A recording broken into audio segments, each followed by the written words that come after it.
Welcome. You thought I wouldn't make it. I drove all the way to LA and back in 10 hours. It was like a one man Smokey and the Bandit minus Jackie Gleason, which makes it sad in some ways. The president's briefing started late today, so I figured I'd start late a little on his late briefing so you can see what goes on. What's happening, Hector? By the way, here's the disclaimer that's going to go with all these videos if it wasn't self-evident. For all of you that think I'm being disrespectful to the president, and he's so trying to help, and I'm just tearing him down.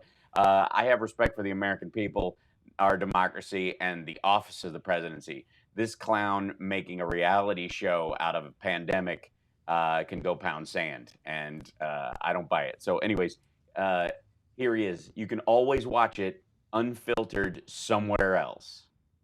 With that said, boy, oh boy. Thank you very much. Thank you. You're welcome. Thank you so much. Let me touch the microphone as much as I can. Appreciate everybody being here. Beautiful day in the Rose Garden. Isn't it? Isn't it lovely, guys? Don't you feel lucky Distance between that you were here? I feel lucky. Yeah. chairs. Social distancing. You practice it very well. We appreciate Yeah, it. That's like right. this running gag that he thinks he's being cute is so aggravating. See how social the distancing. If only we could get, fewer reporters reporting on me. I want to start today by highlighting several critical developments on both the testing and treatment that will help us win our war against the coronavirus. It is a war. I am your general. Did you see me kiss the boat? On Friday, the FDA authorized a new test developed by Abbott Labs that delivers lightning fast results Lightning fast results.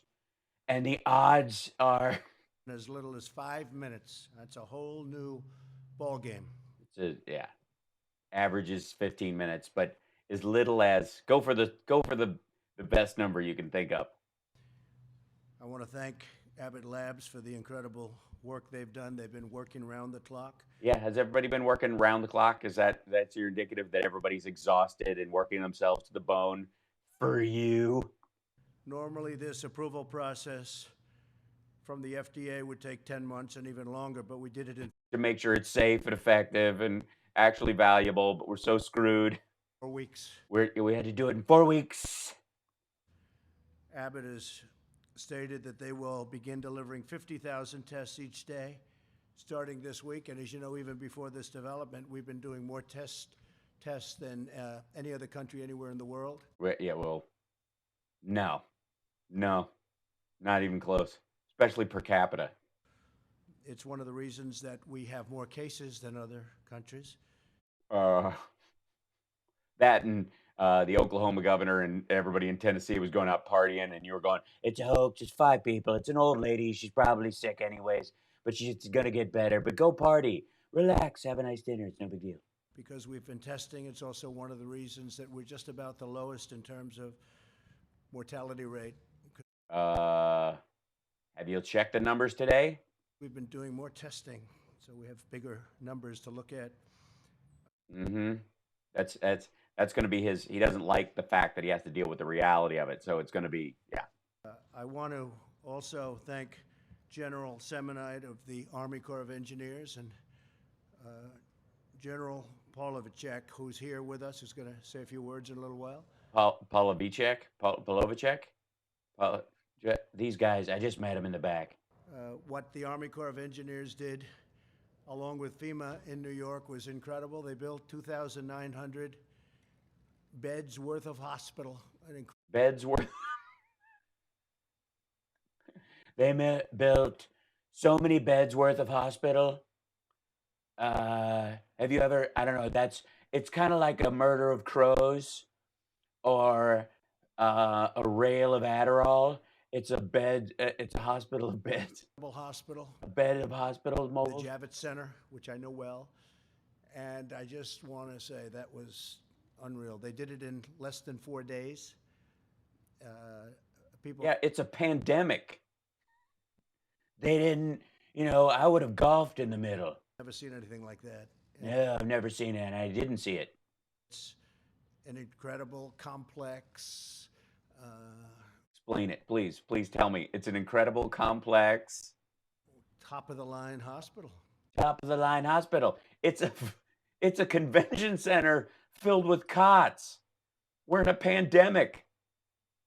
This is not where you go get your boob job or your nut tuck. What are you talking about?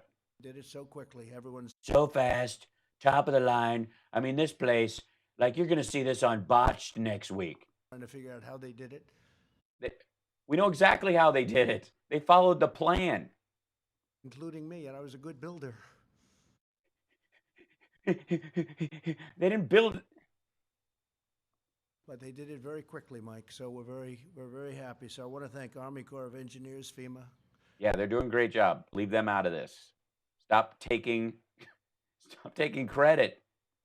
The incredible job they have done. Now they're moving to other locations throughout the country where they already have people building hospitals. We're doing them in Louisiana and New Jersey, many other places. So you guys are so lucky we're building you these temporary hospitals, which he calls portable and mobile. Like, you know what's mobile? The refrigerator trucks. They're moving into places for the dead.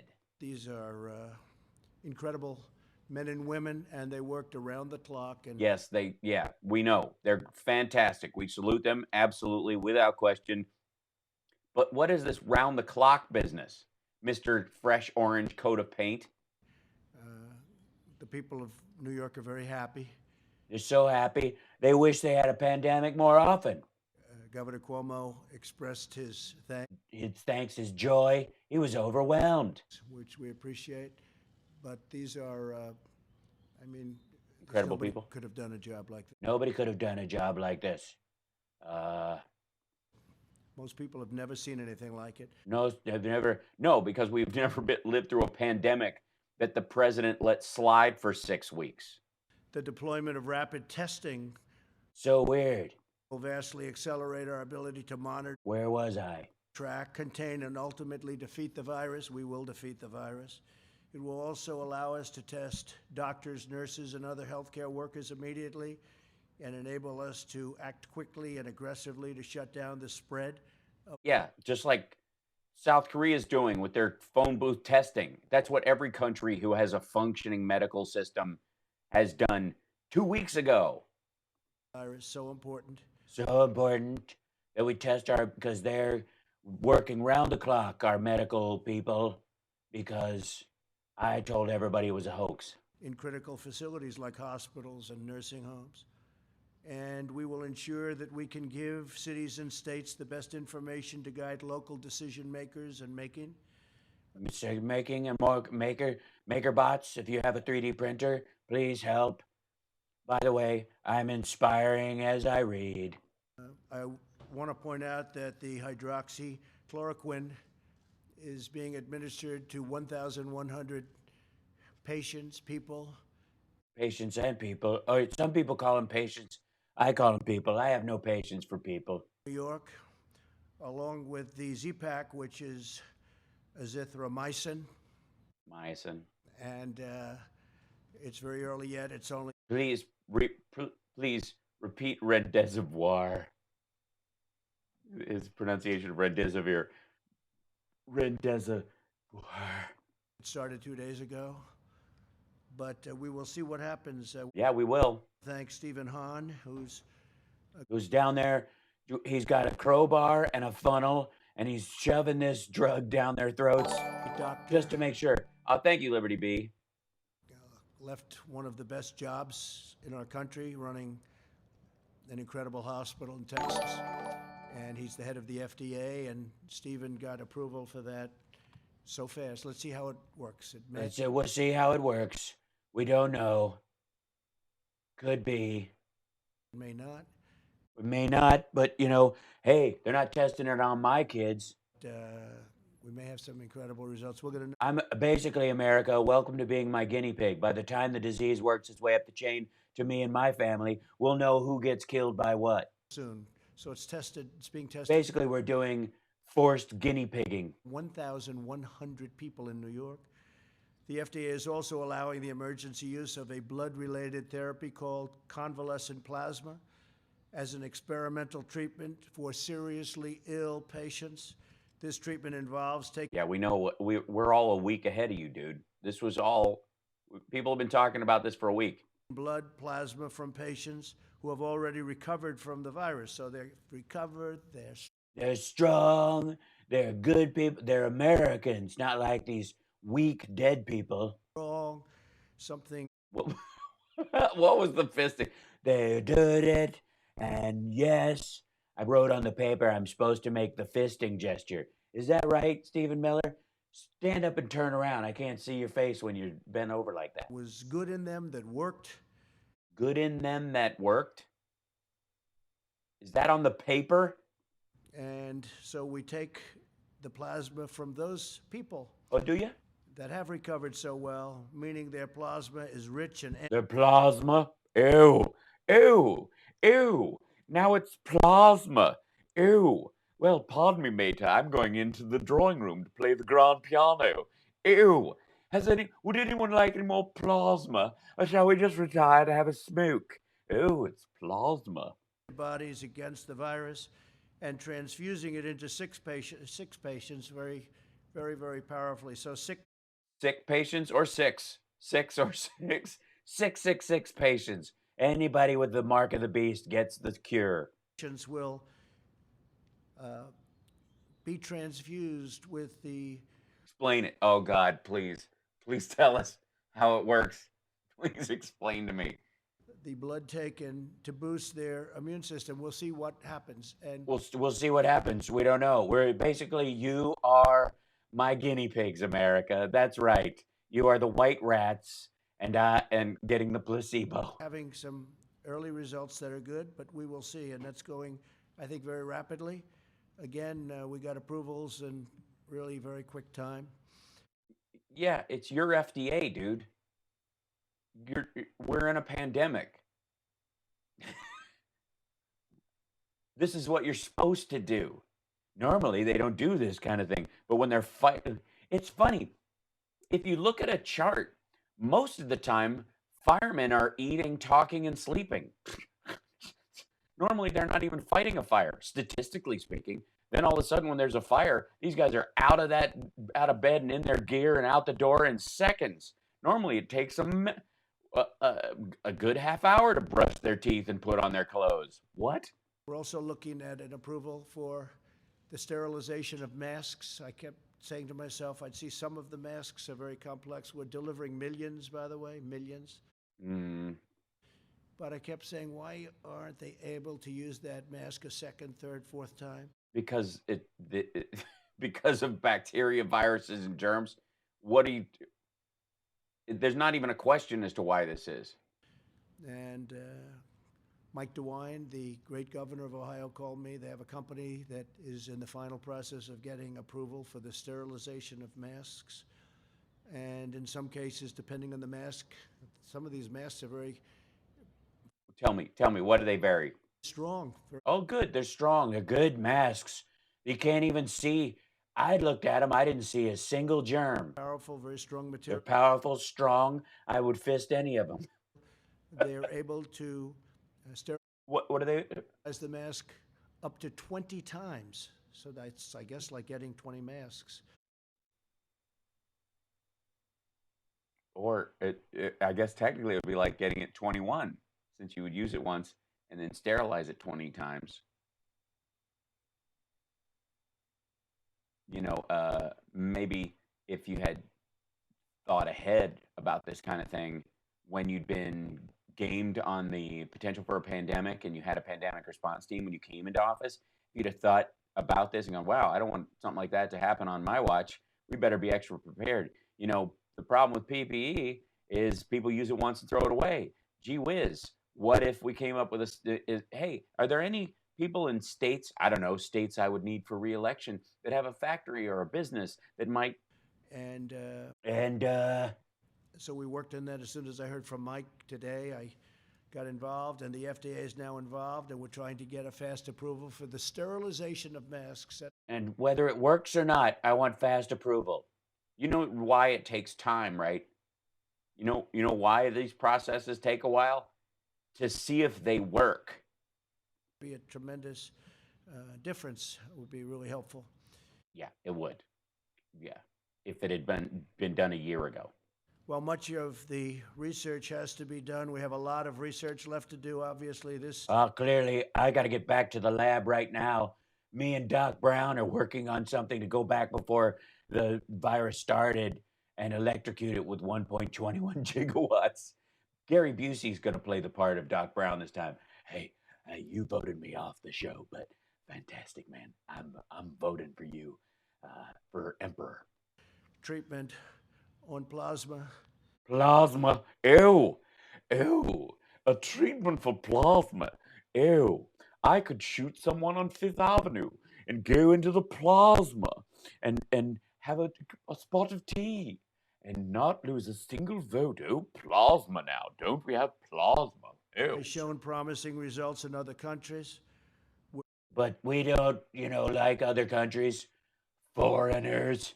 In communication with other countries and very strong communications, and they're Very strong communication. Normally people talk and they say words in the right order. Not me. No, I put the emphasis on the wrong syllable so that people know I'm serious. Very strong communications. reliant on us. Not these wussy communications like Fauci has. Just about all cases. Just about every case I'm talking very strongly. Some of them I whisper.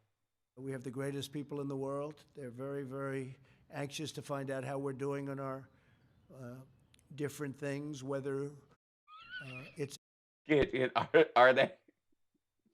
They're so interested in what we have been at and on doing things.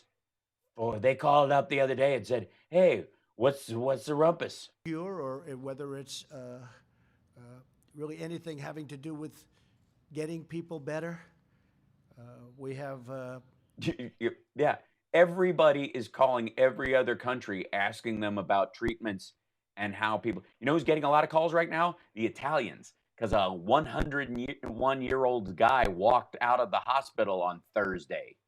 some interesting We're calling them. things will be announced, I think, over the next few weeks, but we'll see what happens. Some things might be announced over the next, but we'll see what happens. But we may or may not announce something. Being tested right now. The vaccines are moving along very rapidly. We're experimenting on Melania as we speak. I've got her in one of those chairs they used in One Flew Over the Cuckoo's Nest. The vaccines are The Maxine's Vaccines. Just a shop on Fifth Avenue that I used to go to all the time. an answer, but I'd like to see if we could do something therapeutically so that we could take care of the people that are already sick. Yeah, really? When did you come up with that? When did that occur to you? The same time it occurred with every other human every time a disease comes up? I wish, it'd be nice to have an Ebola vaccine, but do we really have to save these people who already have it? Boring. We're working on that at a level that This is a good one today. I'm glad they brought it out into the Rose Garden. This is good. We're doing this at a level that no one's even ever seen before. people would be amazed. Wouldn't they? I'm amazed at the fact that I read the word sick as six. Incredible people. They don't. Incredible people doing a fantastic job. Also good, big and small and short and fat and tall and wide and weird. This method also has been used for more than a century, and that's the blood-related therapy. More than a century to fight off infectious Yeah, we know. diseases, so it's not unusual. Our level of It's not some weird treatment from some lab. Basically, it involves, as I understand it, my doctor said leeches. And I was like, ew, okay. You try it on poor people and then maybe I'll do it. complexity has changed, but it's a concept that's been used. The complexity has changed. They used to use leeches to do it, but now they use a syringe. I think. I mean, I don't do doctors. Including during the Spanish flu epidemic, and that was really a pandemic of proportions like, No one's ever seen before. frankly, nobody's seen until Now. facing now. That was in 1918. Was it? Okay. Anybody keeping track or whatever? There will be a pop quiz. In case you haven't heard anything about the Spanish flu in the last 2 weeks. Most people, has that not been brought up? But you probably haven't seen it in the news. What the result of that was, probably from 75 to 100 million people Worldwide, yeah, we know. were killed. Were they? And also, We're gonna be a number way better than that. We've been over-undering it. If we keep our deaths below 10,000, I think I get a bump in the election. other viruses like the one in this outbreak. This is a very tough one. This is a tough one because it spread so quickly. Oh, that's why. Really? So in January, when you were saying it was no big deal and China's doing a great job holding on to it and it's really not worrisome, okay, Like nothing we've seen. It's like nothing we've seen before, except maybe the Spanish flu, but you have to be like 101 years old to have seen that. Oh, wait. so easily, so quickly. So easily, so quickly, hard, fast, strong, fisting disease. We're unleashing every tool in our nation's vast arsenal. We're bombing cities. We're gonna nuke Wyoming just to stop it. I've got UN soldiers holding people near everything in my arsenal. Metal, if you look, Thank you, Joe Carter. medical and science. Medical and scientific, both. We've got both kinds of music, country and Western. Military, Homeland Security is working very, very hard with all of them. Nobody's working smart, but we are all working very hard to vanquish the virus. We're going to vanquish, and it'll get vanquished, you know. As you know, every level of government, state, local, and federal, is working nonstop to obtain more personal protective equipment for frontline workers. We're inspire us. Let me hear it. Oh. Bring vast orders of this material. I'm going to ask a couple of the people here to join me that know what this is. Make it and deliver it. Joining us today are the leaders. I'm going to shake hands with the heads of all the places that make this stuff. Of America's largest distributors of pharmaceuticals and medical equipment, including McKesson, Cardinal Health, and other businesses that I'm hoping will back my reelection. Henry Schein, Owens & Minor, Medline, FedEx, and UPS. We just concluded a very productive meeting about ways to keep our supply chains and delivery systems moving at top speed. And boilerplate, boring. Look how, like, he's just coming out and reading this like he's never seen it before. He doesn't really care. They just had the meeting. And maybe I'd like to just ask for a couple of minutes for Mike Kaufman to come up, and maybe Ed Paseka. Mike is with Cardinal, and Ed is Owen & Minor. But I appreciate, and if anybody else has anything, please come up. But if you could come up, Mike, for a second. Just storm the stage. I'm just the president. We're in the Rose Garden. Just gather up there. I mean, I know they told you to sit. This is so well organized. And Ed, I feel so much better. I can just. Now, apparently, one of them was sitting on the camera cord. You could maybe say what you told me before when we had the meeting. Thank you. Come on up, guys. Thank you, Mr. President. Thank you, Mr. President. I want you to know that I, as a man who is actually 6'3". Thanks for your leadership on this. Because of that yeah, whatever. leadership, we have Mike, teach him how to kiss ass. Is his hair flatter today, or is it just me? seen Honestly, it looks like he stood up in a room with a low ceiling. the I hate going into Mike Pence's office because my hair hits the ceiling and it flattens out. government agencies working with industry like no time before. Like no one's ever seen. The phrase is like no one's ever seen before. Okay. We've seen HHS, FEMA, the CDC Thank you, Joyce. work incredibly effectively with all of the distributors. Oh, All of the distributors working together so for good. the good of the people. The good of the people. All of us have been so focused on making sure that we take care of our customers because our customers. If they die, we can't sell anything. Somebody told me that at our board meeting last week. I was stunned. Are the ones that are taking care of the patients every day, and we need to do everything we can to make things good for them. And so it's been great to see how well all these government agencies have been coordinating together with us. Thank you. We appreciate the giant order that HHS just had to make from us that a month ago we weren't going to be able to move product, and now.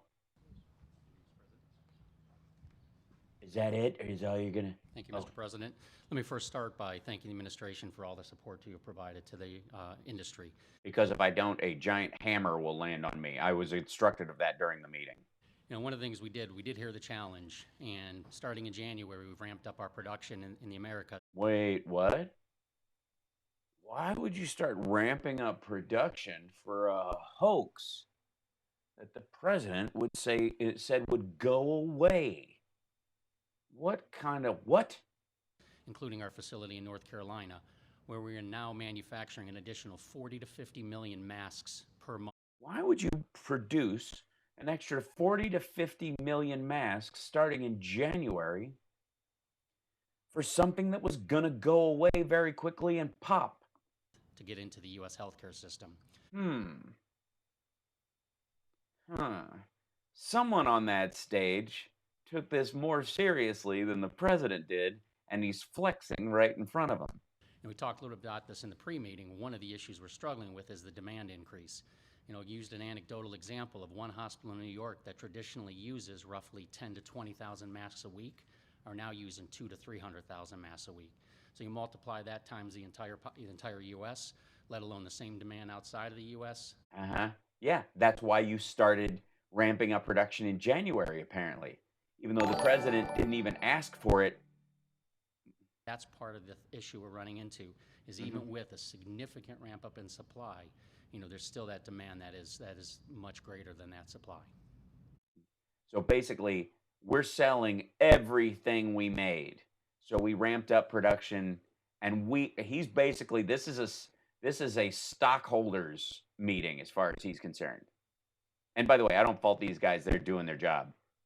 But basically, this is the same kind of statement he would make, but with a huge smile on his face in front of stockholders. Guys, we can't keep anything on the shelves.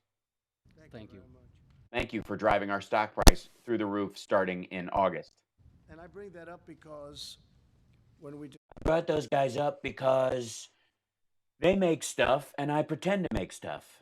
And that means I'm as good as they are. discussed back in a room, we were in a conference room, very nice. It had a ceiling. There were also walls. Actually, it's called the cabinet room. It is, I forgot what it was for a second, but now.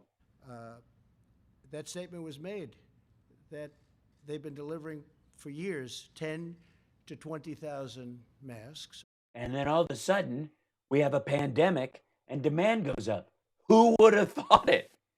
Why are you impressed?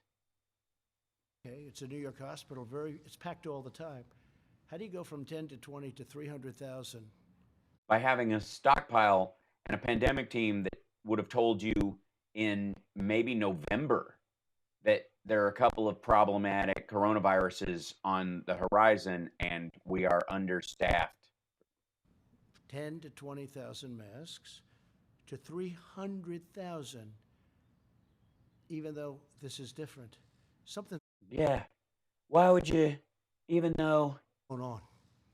And you ought to look into it as reporters. Where are the masks going? Are they going out the back door? Oh, he thinks now they're selling them like the story in China? Are they just, wait a minute, are we dropping, where are these masks going? Who are these people that are using these masks? I need to talk to these nurses and doctors. I think they're full of shit. What is this? How do you go from 10,000 to 300,000? What? And we have that in a lot of different places. I call bullshit on this. I don't think they're using those masks. Why would they use that? Just because you need a new set of PPE for every person you've tested, and then this son of a bitch thinks that the hospitals are storing or stealing or selling the PPE. So somebody should probably look into that. What? Where did this come from all of a sudden? This is amazing. This dude thinks, okay, my my cousin's wife is a nurse. She's been working 16-hour shifts. She has to change her face mask and her face plate whenever they bring in a new patient because they are contagious. They have rolled in 2 refrigerator trucks for storing the bodies because they're just going to have to burn them. And this asshole thinks that the hospitals are selling the masks for a profit. What are you talking about? Just don't see from a practical standpoint how that's possible to go from that to that. And we Whoa, dude, they're not all going to the same hospital. that happening in numerous places. And the entire staff is still working. Like every staff person is on call all the time. Plus you're calling up reserves. Plus that hospital system is branching out tents full of people testing folks. Interns, medical students are full PPE testing people in the parking lot in a friggin' tent. What is this? Is not to that extent. That was the highest number I've heard. That's the highest number you've seen, I would imagine, right? But this man makes them and delivers them to a lot of hospitals. He knows. He knows what's going on. I don't know. How in the hell is that even possible? Are there that many people in this country? I mean, I've only met like 20,000 in my life. Better than anybody, and I think you were more surprised than I was when you saw that number. So thank you very much. They weren't surprised. They're overwhelmed. They're not like, oh, Jesus, I never thought a pandemic would require this much PPE. They were just overwhelmed by, oh my God, we're going to have to produce everything we can, and we still it still isn't enough. That's the surprise part. What the shit is he talking about? This is nuts. He is instructing the press to start investigating hospitals. What? What? I hope I didn't get any of your clients in trouble, but it could be that they are in trouble. What? So they have to look at that in New York. Oh, Cuomo, he's calling you out. He's saying they're just throwing the masks in the garbage, or Is working with these companies to launch Project Airbridge to expedite the movement of critical supplies. why? Why would you need to expedite critical supplies if all they're doing is throwing them in the garbage or selling them on the black market? Why Project Air Supply? Love is like oxygen. I know that's not Air Supply, but I thought it was when I was a kid. I was like, oh, Air Supply. They're the song that does Love is like oxygen. Other countries to the United States. The first flight arrived at JFK Airport, New York this morning, And all those masks got rolled straight into a parking lot, and they were selling them filled with like hot dogs wrapped in bacon. Boy, I miss those. 80 tons of personal protective equipment, including 130,000 N95 respirators. Those are the ones that we were talking about before. 1.8 million face masks and gowns, 10.3 million gloves, and many other things. Many other things. Running shoes, the kind of socks that are sweat wicking. They say wicking for these socks. Plushies. Beanie Babies are making a huge comeback. Anything you can imagine. Millions and millions of different items. Millions and millions of different items. Basically, we airdropped a dollar store from space, and it crash landed on New York. FEMA has scheduled 19 additional flights Thank you, Noodle Soup.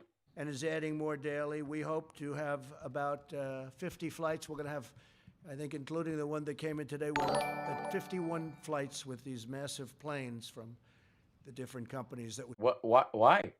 Why, if it's all just BS? What, if it's just crap? What, why are you having all these flights if they're just throwing the stuff in the garbage? So nice to be here today. What? It's so good. Want to say something on behalf? Would you like to come up and talk about? Let me touch the mic for you real quick. I was just rubbing my. Oh, ladies are short. Mr. President, for the incredible leadership. I will share with you that you It's good. Well done. There is a trap door right under there, and if you don't thank me first, Goodbye, Mary. Is really proud to be part of this effort.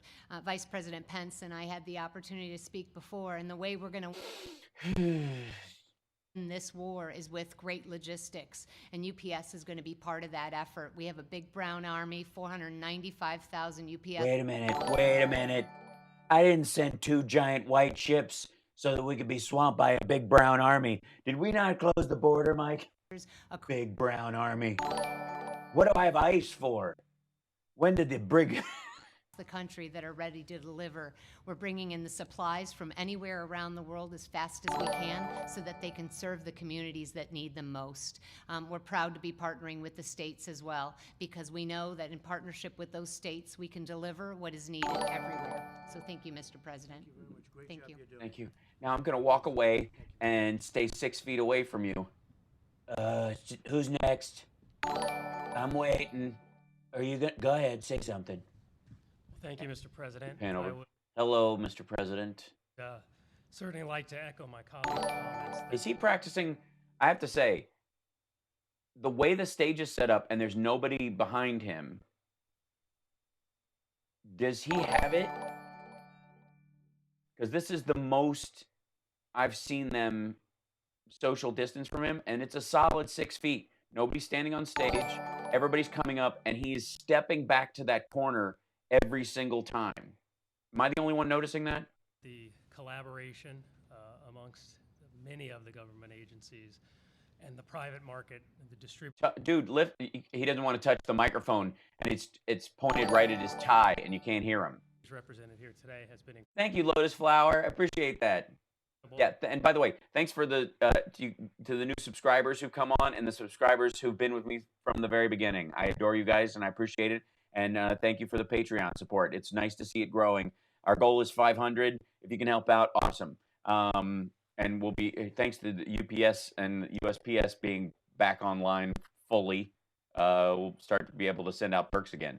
Has been increasing and ramping up over the past weeks. Today's first delivery of Operation Airbridge, I think, is the first evidence that it's working. The 51 flights you referenced, we're excited Operation Airplay is fantastic. You can use Siri in any room. about. We look to build upon that. So I would echo my thanks for your leadership and certainly to the staffs for the terrific partnership and the commitment to protect the people we think about most often, which are the people on the front lines providing care. And maybe just a quick word of thanks on behalf of all the CEOs here to our teams that continue to show up in warehouses across the country, in pharmacies across the country, and do their jobs to keep the supply. All right, cut it short, short guy. You may not be as short as the woman from wherever she's from, but don't start running for office right here on my podium when you know I have to stay 6 feet away from you. Going. The supply chain is working.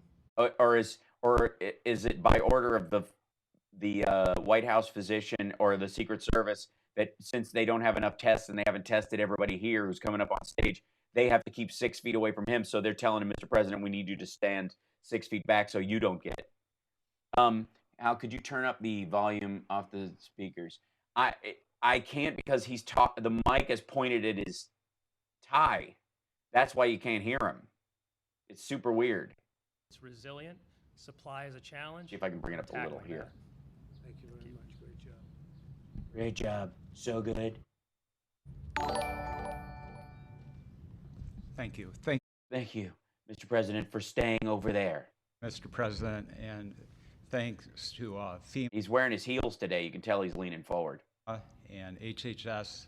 I think great leadership and is really working well.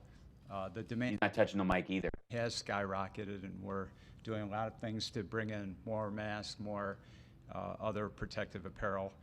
We are involved in reprocessing masks, and we've already started at about 100,000 masks per day, and we hope to expand from there. So we're quite optimistic Great about job. it. Yeah. Thank you. Fantastic job. Get away from me. Get away. No, don't touch me. Yes. So great. Do you want to come up and say something? Come on up and say something. I don't want to talk. If he falls off the back of that thing into the bushes. Such a great job. We have to let thanks. everybody. So good. Why don't you keep talking? You're doing such a good job. I'll stand over here. Thank you, Mr. Thank President. you, Mr. President. We appreciate the opportunity to work with your administration on a lot of collaborative fronts. Number one, we've all talked about PE products. That's critical, and it's not just to the hospitals. That's a must, but it's really to all healthcare providers out there working on the front line. So our commitment is there to get it to the hotspots and get The frontline phrase is now the new support the troops part of this whole thing. If you don't like how the president's running through this, you don't support the troops, is now the new like frontline healthcare. If you make fun of the president, you're making fun of FEMA and the Army Corps of Engineers and all the nurses and doctors who are doing the actual job. Like, yeah, nobody is touching that mic, even though it's pointed right at their sternum. the care providers that are taking care of those patients. It's absolutely key. Second, we talked in there about buying in America and getting resources back here and manufacturing in America. That is critical. It is. Lesson to be learned from where we are. And last, Exactly. we're proud that we introduced a test. We need to get some more tests out there in a rapid form. We're excited about that. We've worked with your administration very closely in the FDA, and we're very grateful for that because it's a quick, rapid antibody test that needed as well. So we're really proud to work with your administration. All going well. Thanks so much. Thank you. I'm going to give you a thumbs up, and then I'm going to run away.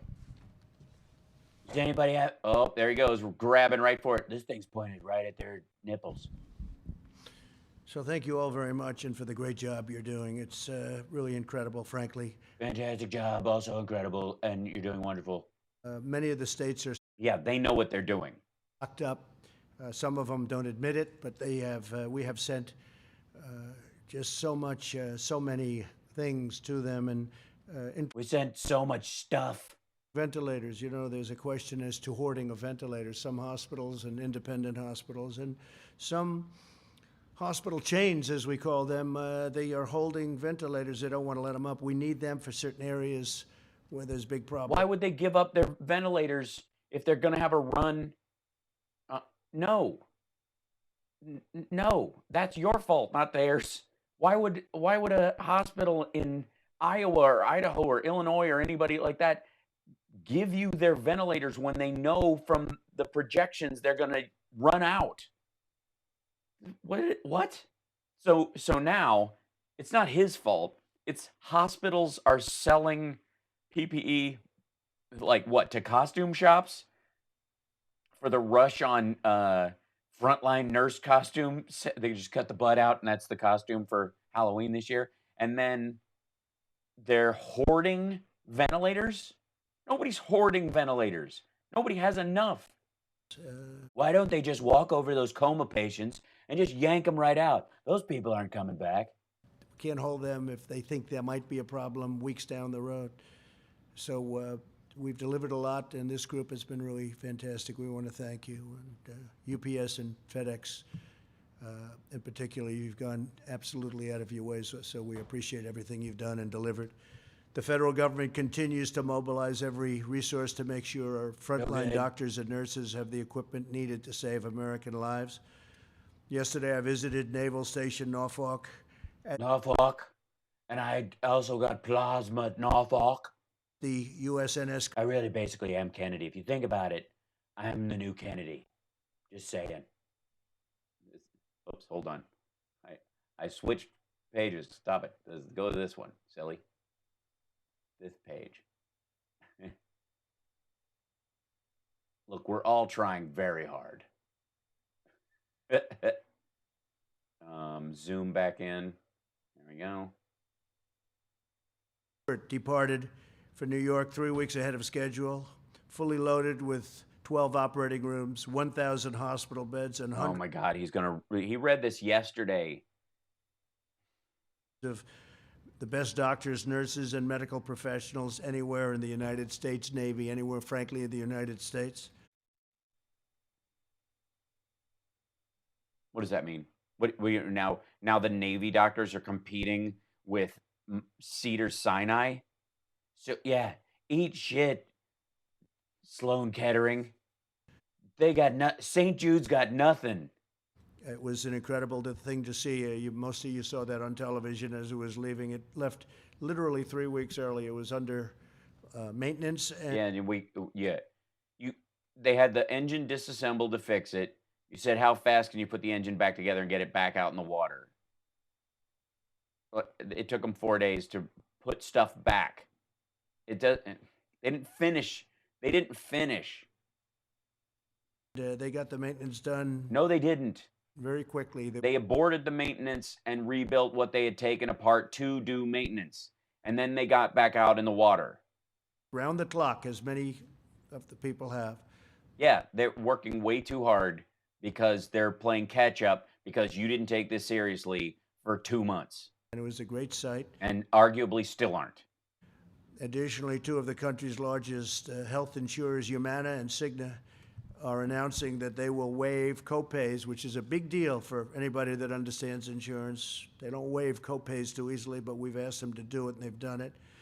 Coinsurance and deductibles for the coronavirus treatments to help ease the financial burden on American families during this pandemic. So they're waiving copays, coinsurance, and deductibles. Yeah, because if they don't, people won't go get tested because they fear that if they find out they have it and they actually get hit with a big medical bill, it will cascade costs across the entire thing and screw up their bottom line for the year.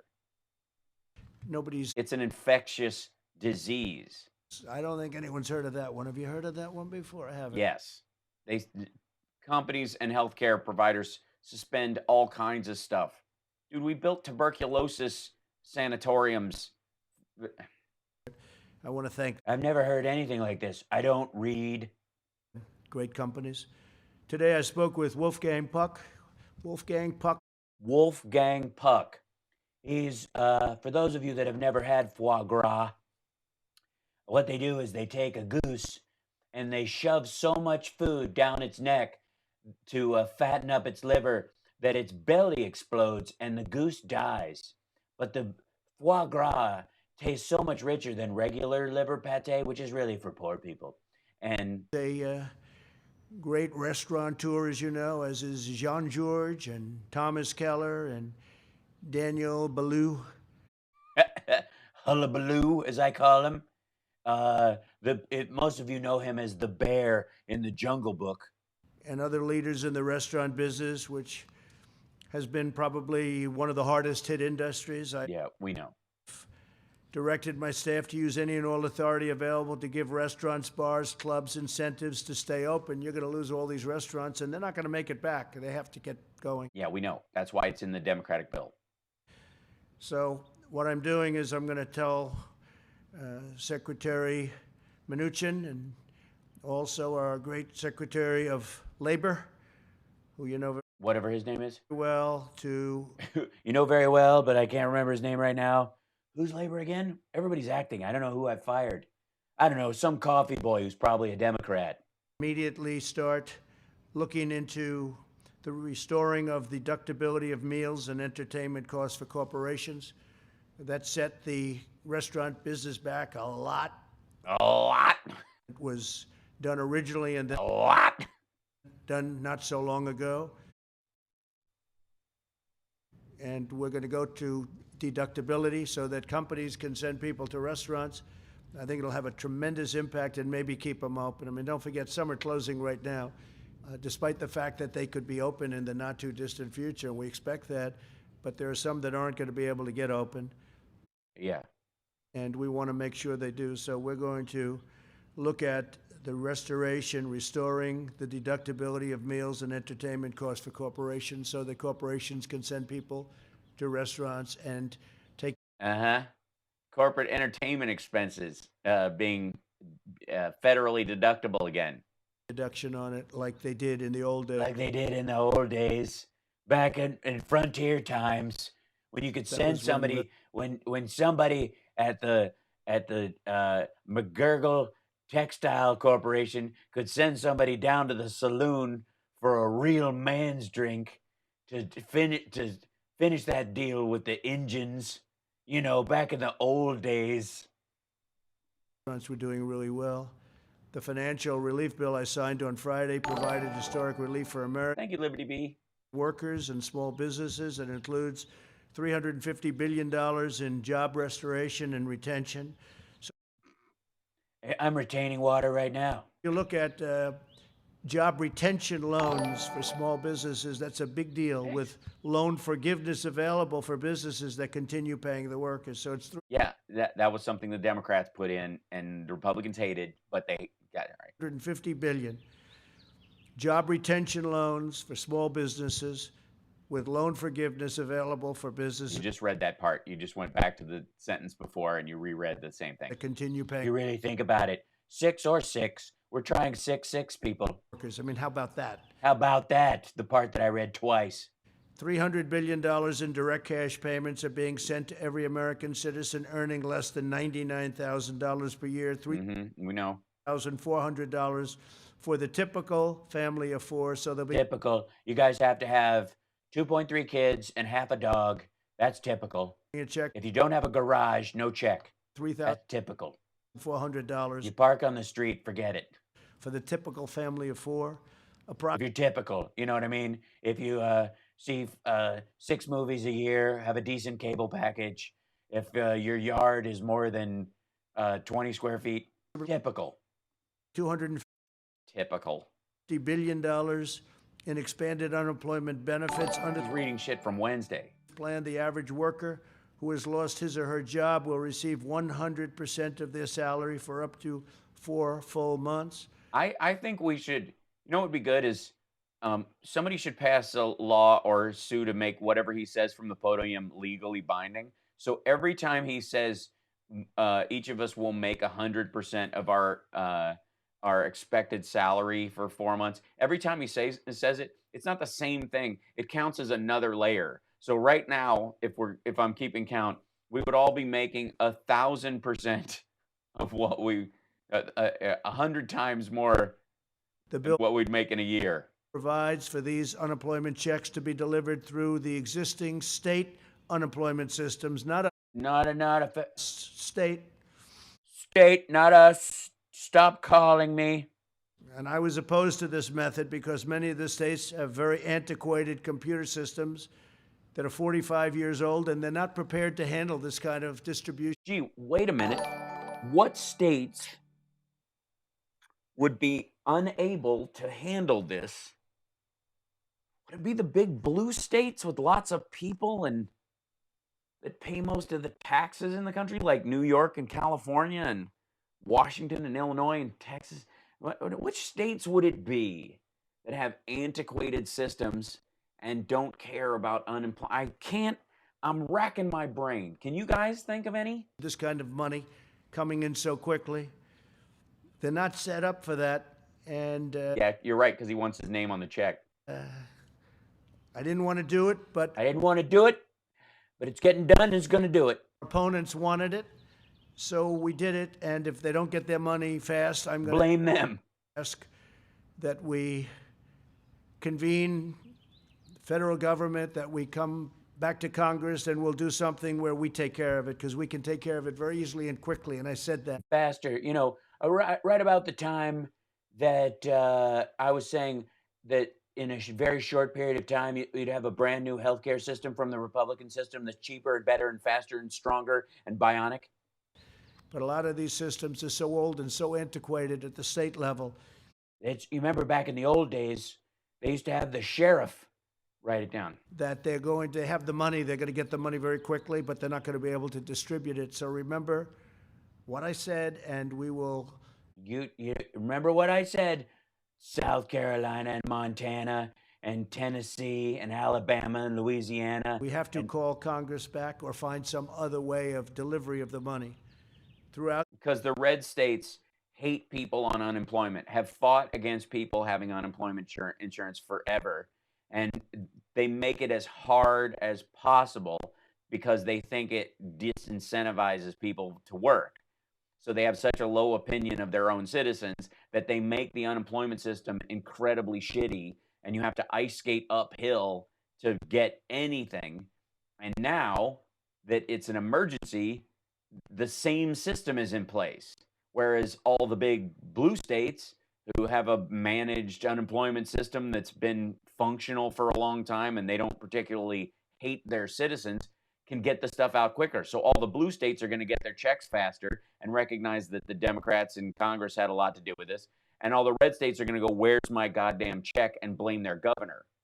This great national struggle, the American people have And it really is the people, the American people. the unrivaled patriotism and willpower that has led America to conquer every challenge, every single one. Every single one. Vietnam, Afghanistan, Ebola, Teletubbies, every challenge. Nation's history. More than 90% of Americans say they are staying home as much as possible, putting their lives, their careers, their educations, and their dreams on hold out of devotion to their fellow citizens. Are you guys feeling the inspiration right now? I am overwhelmed.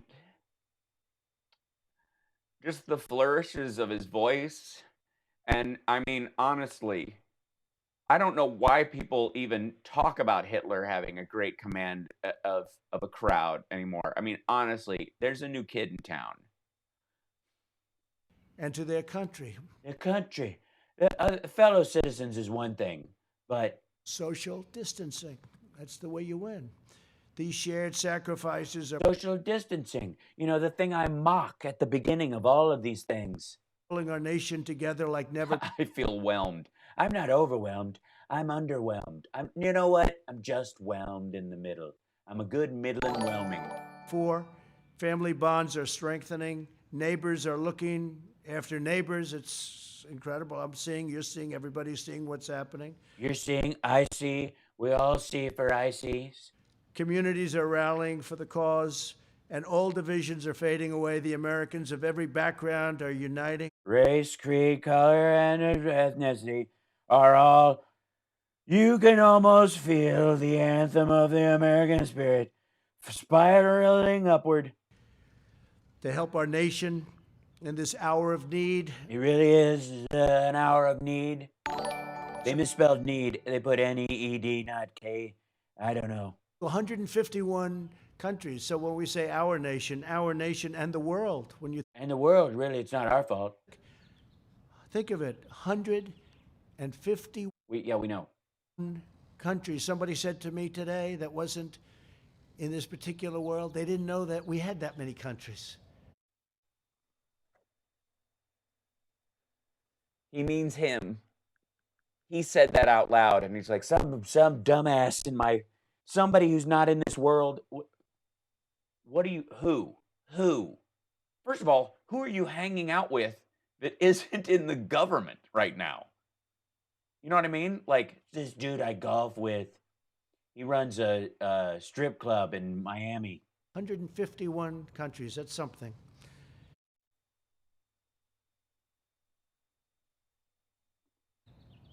And some are struggling at a level that nobody would have believed possible. If you look at Italy, if you look at France is having big problems. Spain is having incredible problems. I mean, we've got more sick and dying than they do, and our numbers are doubling every 2 days when theirs are doubling every 3 days.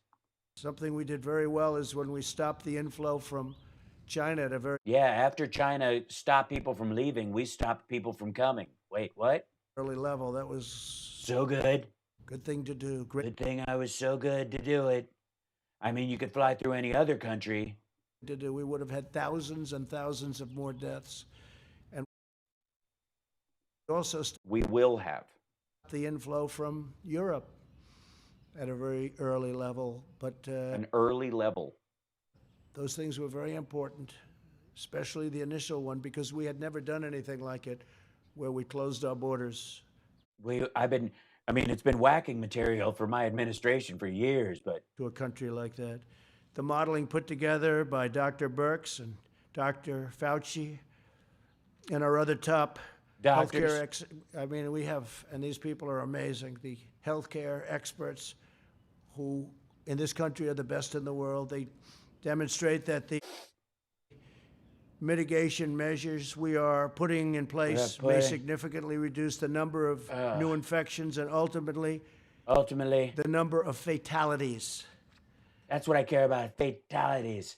If you get sick, it's not my fault, but keep the dead number down. I don't want to hear it. And they don't count. I want the American people to know you to want me. That your selfless, inspiring, and valiant efforts are saving countless lives. You are making the difference. You are making the difference. Also, In chapter 3, Harry Potter learns to use his wand in a way that other students do not know how to use. The end. Thank you. Thank you, Donnie. Wonderful. You didn't read the book, did you? Hell no. The modeling estimates that the peak in death rate is likely to hit in 2 weeks. Right about the time I said churches should be full of people. Oh, I'll say it again. The peak, the highest point. Oh, is that what peak means? Guys, you know, at first we find out that there's over 151 countries in the world, I think. I mean, I couldn't even imagine. I thought there was us, England, and brown stuff. I thought those were the 3 countries, right? It's 150. Who would have thought it? And today we learned that the word peak. Death rate. Remember this. Remember this. Oh, remember this. Remember when I do this. Is likely to hit in 2 weeks. Yeah. Gee, what's 2 weeks from now? Exactly when he wanted to reopen the country. Nothing would be worse than declaring victory before the victory is won. Jack, they put that in there and made him read it. He has not looked at this, and they have literally, there are now people in, I swear to God, whoever crafted this speech for him is boxing him in. That's what's happening. He didn't see this. That would be the greatest loss of all. Because the greatest loss of all would be Easter weekend. Therefore, the next 2 weeks and during this period, it's very important that everyone strongly follow the guidelines. Have to Gotta follow. Where's Mike Pence with his little cutout paperwork? follow the guidelines The that guidelines that I made up. Nobody even thought of these things before, even though they're all in the pandemic response team's mission statement great from 1975. Vice President holds up a lot. He holds it up a lot. He likes to hold it up. It's like a balloon. He's holding that up a lot. He believes in it so strongly. He holds it up. He's holding it. You see him hold it up. He holds it up. What the? The better you do, the faster this whole nightmare will end. Better you guys do. It's not my fault you dipshits are going out and partying, even though I told you it was a hoax. 2 more weeks of death. 4, we will be extending our guidelines to April 30th. Yeah. That whole 15 days to flatten the curve, not enough. This is the news of the day. This is the only piece of information that had any importance today. This is how long they took to get it, VP Smithers. I think he's more Dr. Smith, but we'll see. This is the only piece of news. He's burying the lead. How far are we into this nonsense? To slow the spread. On Tuesday, we'll This is 45 days to slow the spread. They're going to have to. be finalizing these plans and providing a summary of our findings. So finalized, so good. Most people don't finalize things, but we're going to finalize things that are still ongoing.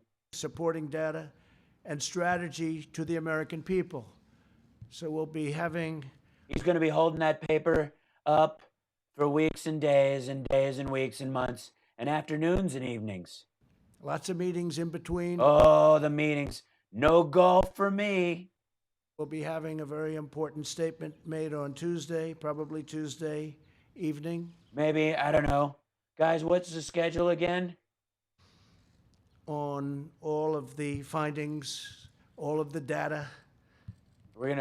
It's Sunday.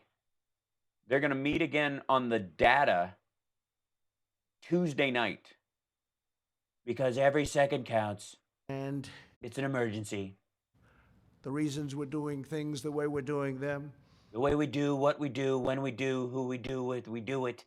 We can expect that by June 1st, we will be well on our way to recovery. We think by June 1st, a lot of great things will be happening. It's gonna be so good. Summer's gonna be so awesome. We're gonna look back on this. I want every citizen in our country to take heart and confidence in the fact that we have the best medical minds in the world tackling this disease.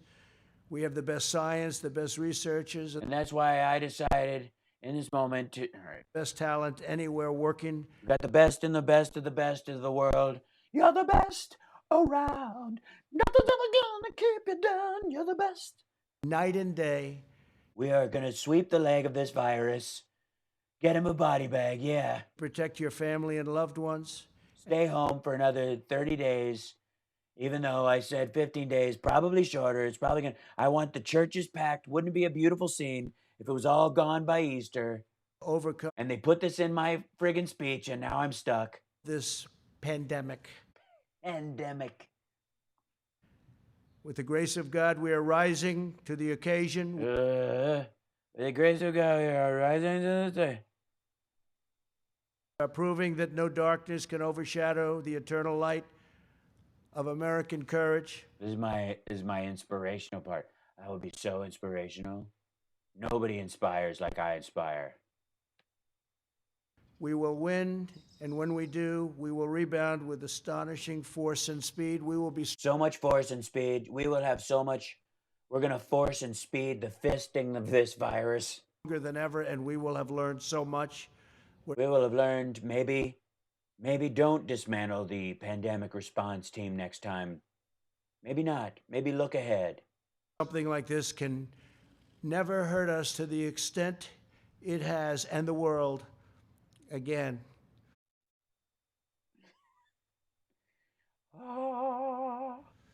in our present crisis, the strength of our people is our single most important asset, and together we will defeat this invisible curse, this invisible enemy, Right. and rise to Curse. They put curse, but I prefer invisible enemy because then I can anthropomorphize it and call it short, and it'll go away. incredible new heights. So I just want to thank you all for being here, and we'll take some questions if you'd like. Yeah. Oh, here we go. Here we go. He's gonna get asked. Oh, Scarf Lady Burks, she's not on the stage. Everyone is social distancing from Trump right now. I'm not sure it's whether it's they have it or like. Please, Kelly. Kelly, go ahead.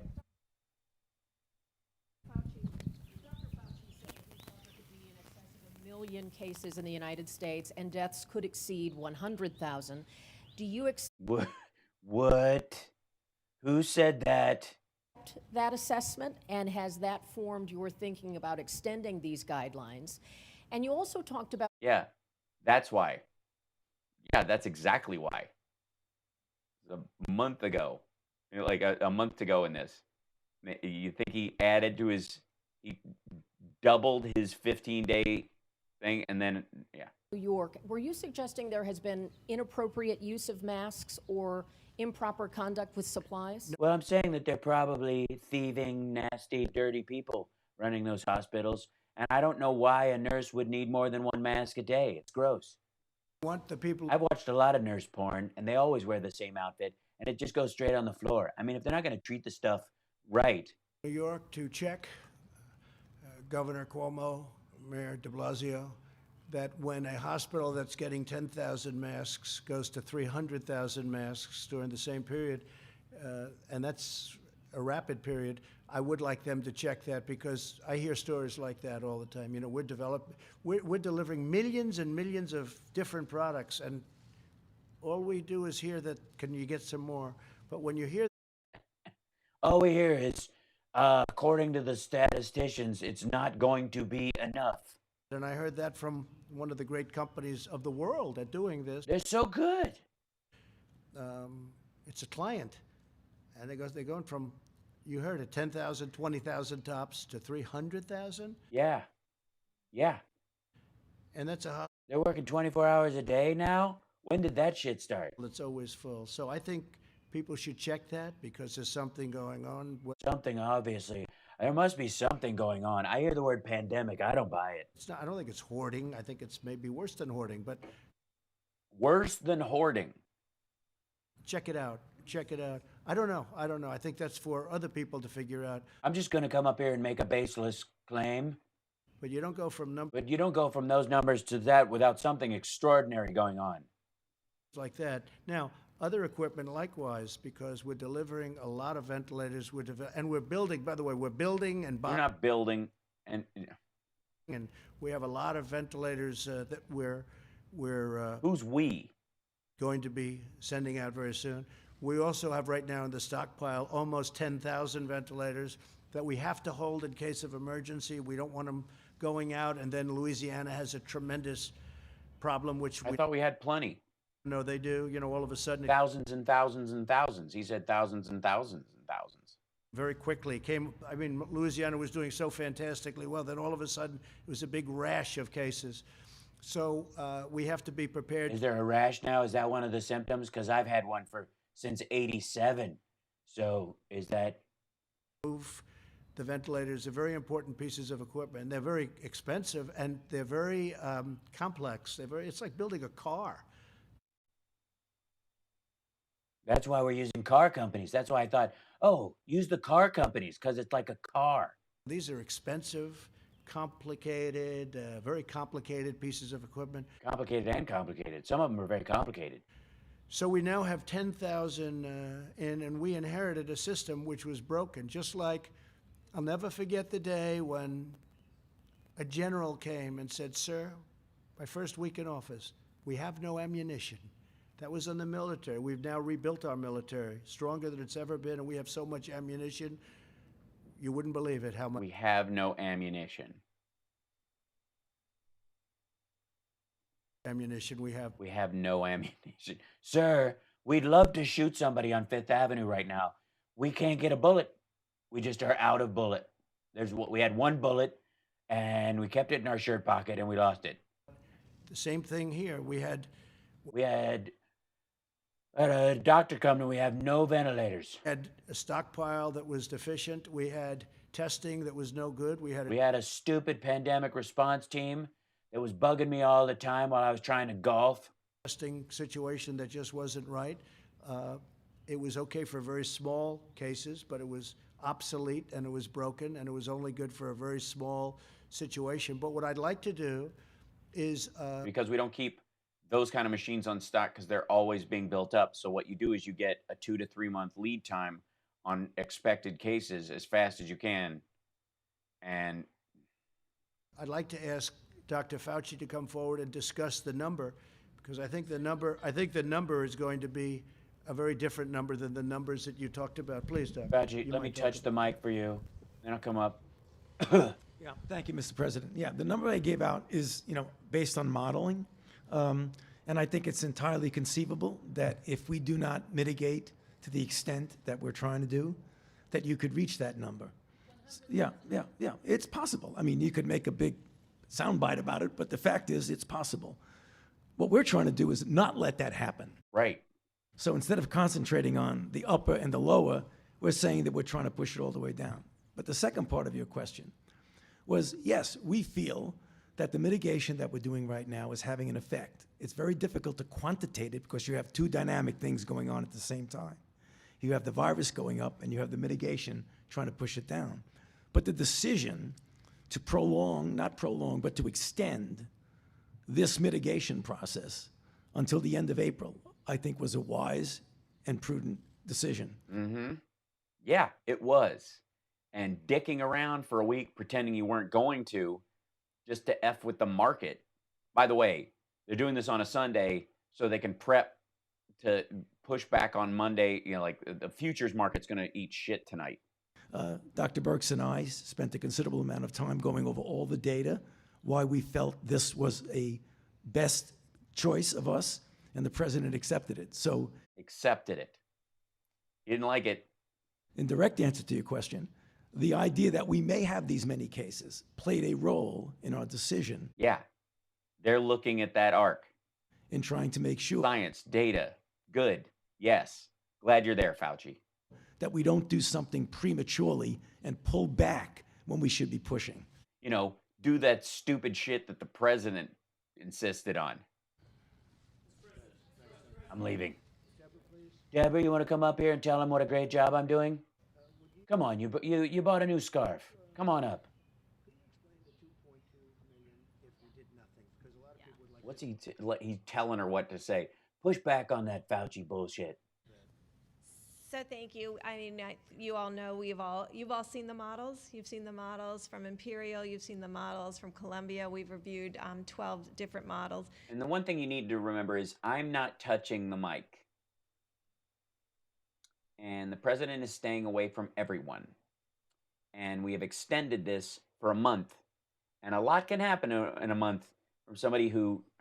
And then we went back to the drawing board over the last week Or the drawing board. And worked from the ground up, utilizing actual reporting of cases. It's the way we built the HIV model, the TB model, the malaria model. And when we finished, the other group that was working in parallel, which we didn't know about, HIME, and Chris Murray, ended up at the same numbers. Yeah, because they have the same data. And so if you go on his website, you can see the concern that we had with the growing number of potential fatalities. All of the flu models predicted anywhere between 1.6 and 2.2 million fatalities if we didn't mitigate. I think you all knew those numbers. Some of them predicted half of the United States would get infected and have that level of mortality. So we've worked very hard together to really look at all of the impacts of the different mitigations that have been utilized around the world and use that evidence base to really bring that data and that evidence to the president to consider for extending, which is not a simple situation when you ask people to stay home for another 30 days. And so they have to know that we've really built this on scientific evidence and the potential to save really hundreds of thousands of American lives. Yeah, they pushed him into this. We know that's a huge sacrifice for everyone. We know it's a sacrifice for Almost as much of a sacrifice as half your family dying. mother and child and father who's also self-isolating. There are people that have to go out to work, and we know the compromises that they're making, but it's all to protect not only Americans, but the healthcare providers that are on the front line. Yeah, they're the ones getting overwhelmed. And you've seen If this disease wasn't as contagious, it would slow roll and they would develop a vaccine like they normally do. And most of the people who get sick from it would recover because they'd have enough ventilators and respirators to deal with the impact of the patients as they came in. But because they come in such high volume and the rest of the diseases in the world and injuries don't take a break, that's what the stacking comes from. and you've seen how difficult this has been. And Yeah. so we're really Apparently, but the presidency, it's going to be over. It's going to pop. It'll be washed through. working. There will be a comprehensive piece presented on Tuesday that really talks about not only diagnosing individuals, but also increasing our surveillance now that we have more test kits so that we can really stop and contain new infections. At the same time, we're really dedicating test kits still to the critical diagnosis so people can get Because we don't have enough. But anybody who wants a test can get a test. The test, greatest test in the world. the treatment that they want. And so that we can ensure as when people come to the hospital that they know that the nurses and the doctors and the equipment that they need will be there to serve them. Because together as Americans, we're going to bring down the number of infections so we don't have 2.2 million deaths or 1.6 million deaths, but really work very hard to keep this in the lowest numbers we possibly can.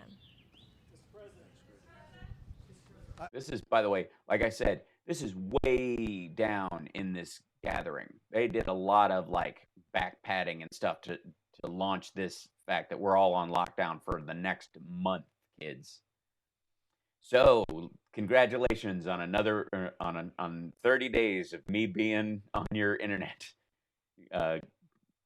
doing comedy and silliness right from here. That's what's going to happen. So, hi. I just want to reiterate, because a lot of people have been asking, well, what would have happened if we did nothing? Yeah, you asked that. Did nothing. We just wrote it out.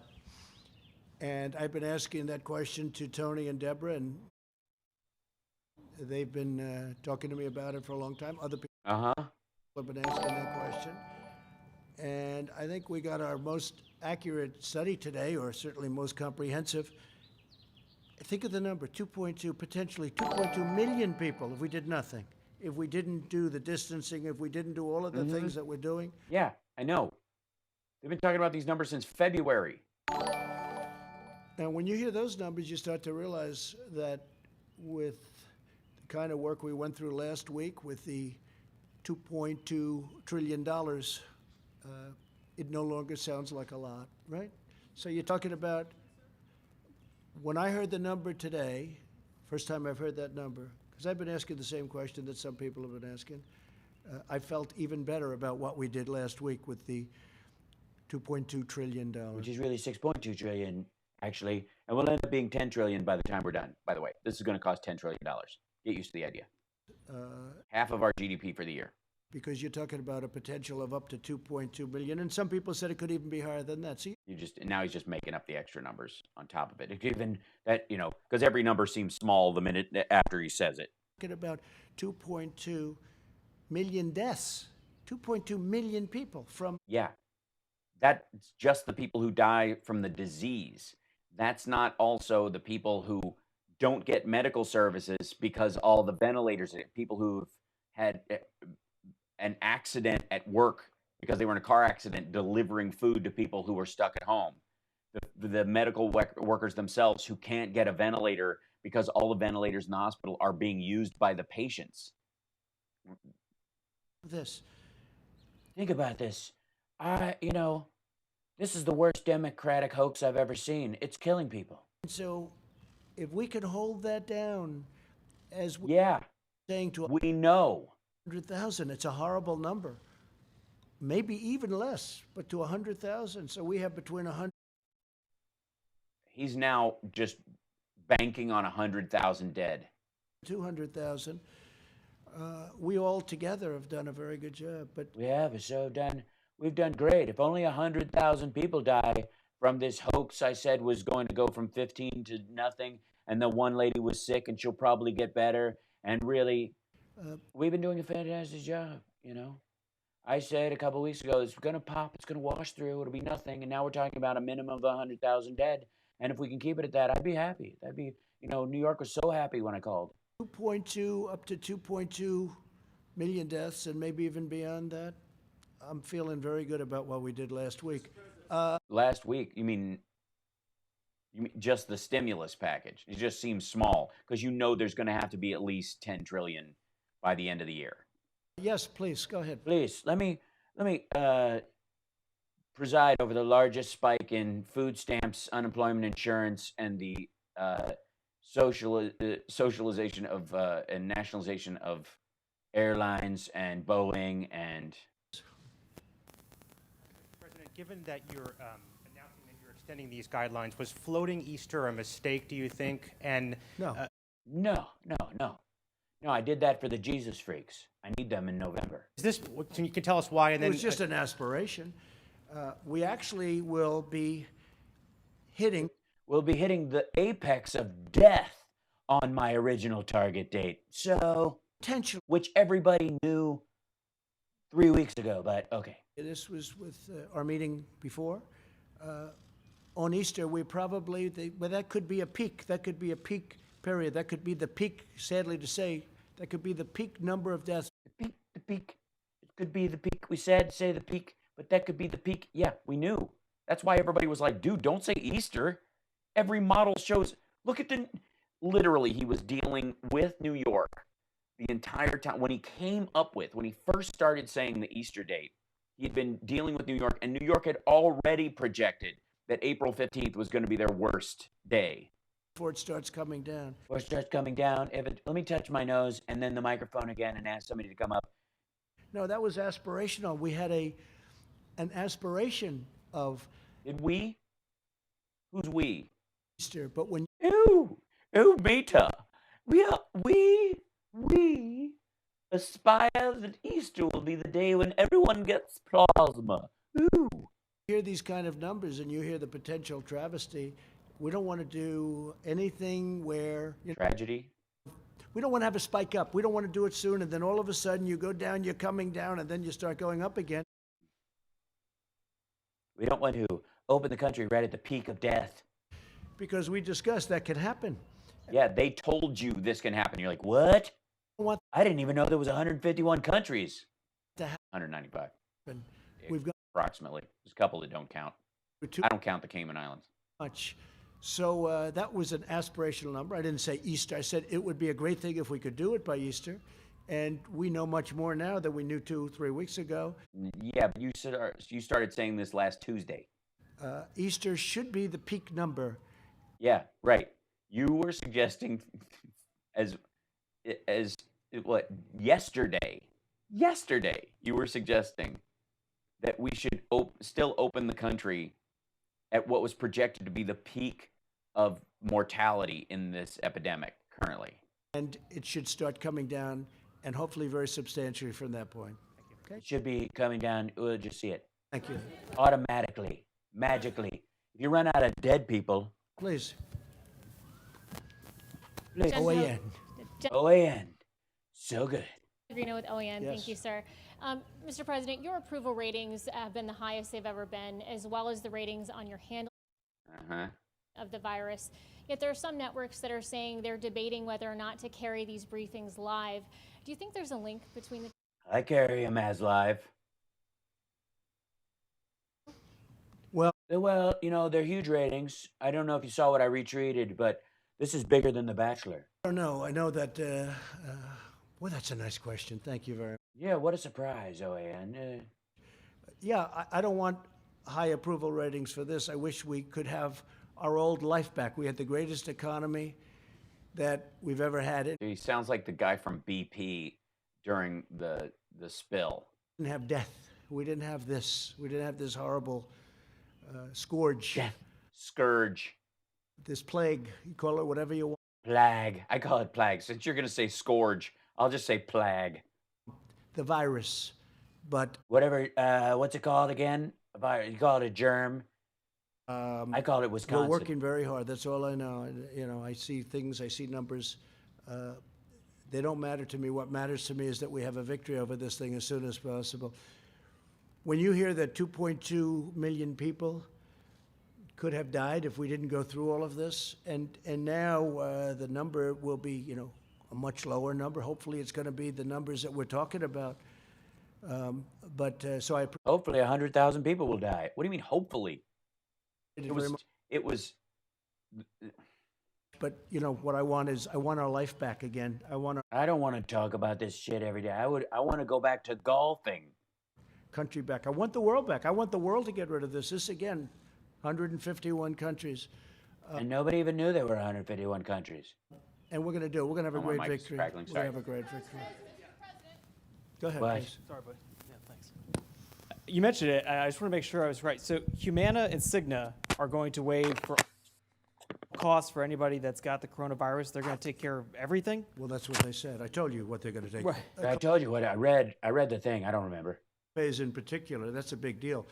Insurance companies don't do that, and I appreciate it. Humana. Yeah, they and don't Cigna- do that because normally they're not in the middle of a pandemic.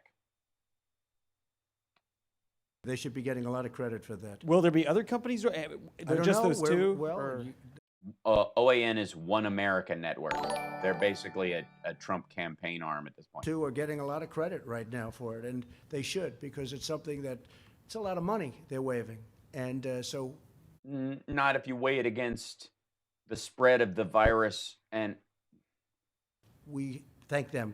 Will there be, you waive the copay and the initial costs of the testing and the copay for the treatment against if you don't do it and people don't get checked and they just get really sick and then they sue because they can't get medical treatment because their insurance can't say no. companies, I would Really? be surprised. Are you There's calling great- on them to there's do it, great sir? spirit. I'll tell you what, yeah, I'd love to have them do it. Let them waive those copays. There's a great spirit in this country right now. I mean, I know insurance companies better than anybody. They just I know the Taliban more than the generals do. do that. But now there's a spirit like I have not seen. I have never seen anything like it. I mean, even the media is much more fair. I wouldn't say all of it, but that's okay. They should be fair because they should want this to end. This is about Yeah, they do. Nobody wants this to continue. death. So I want to thank Cigna and Humana. Thank you. Will the federal Thank you. Thank you. Are you from Cigna and Humana? Who are you again?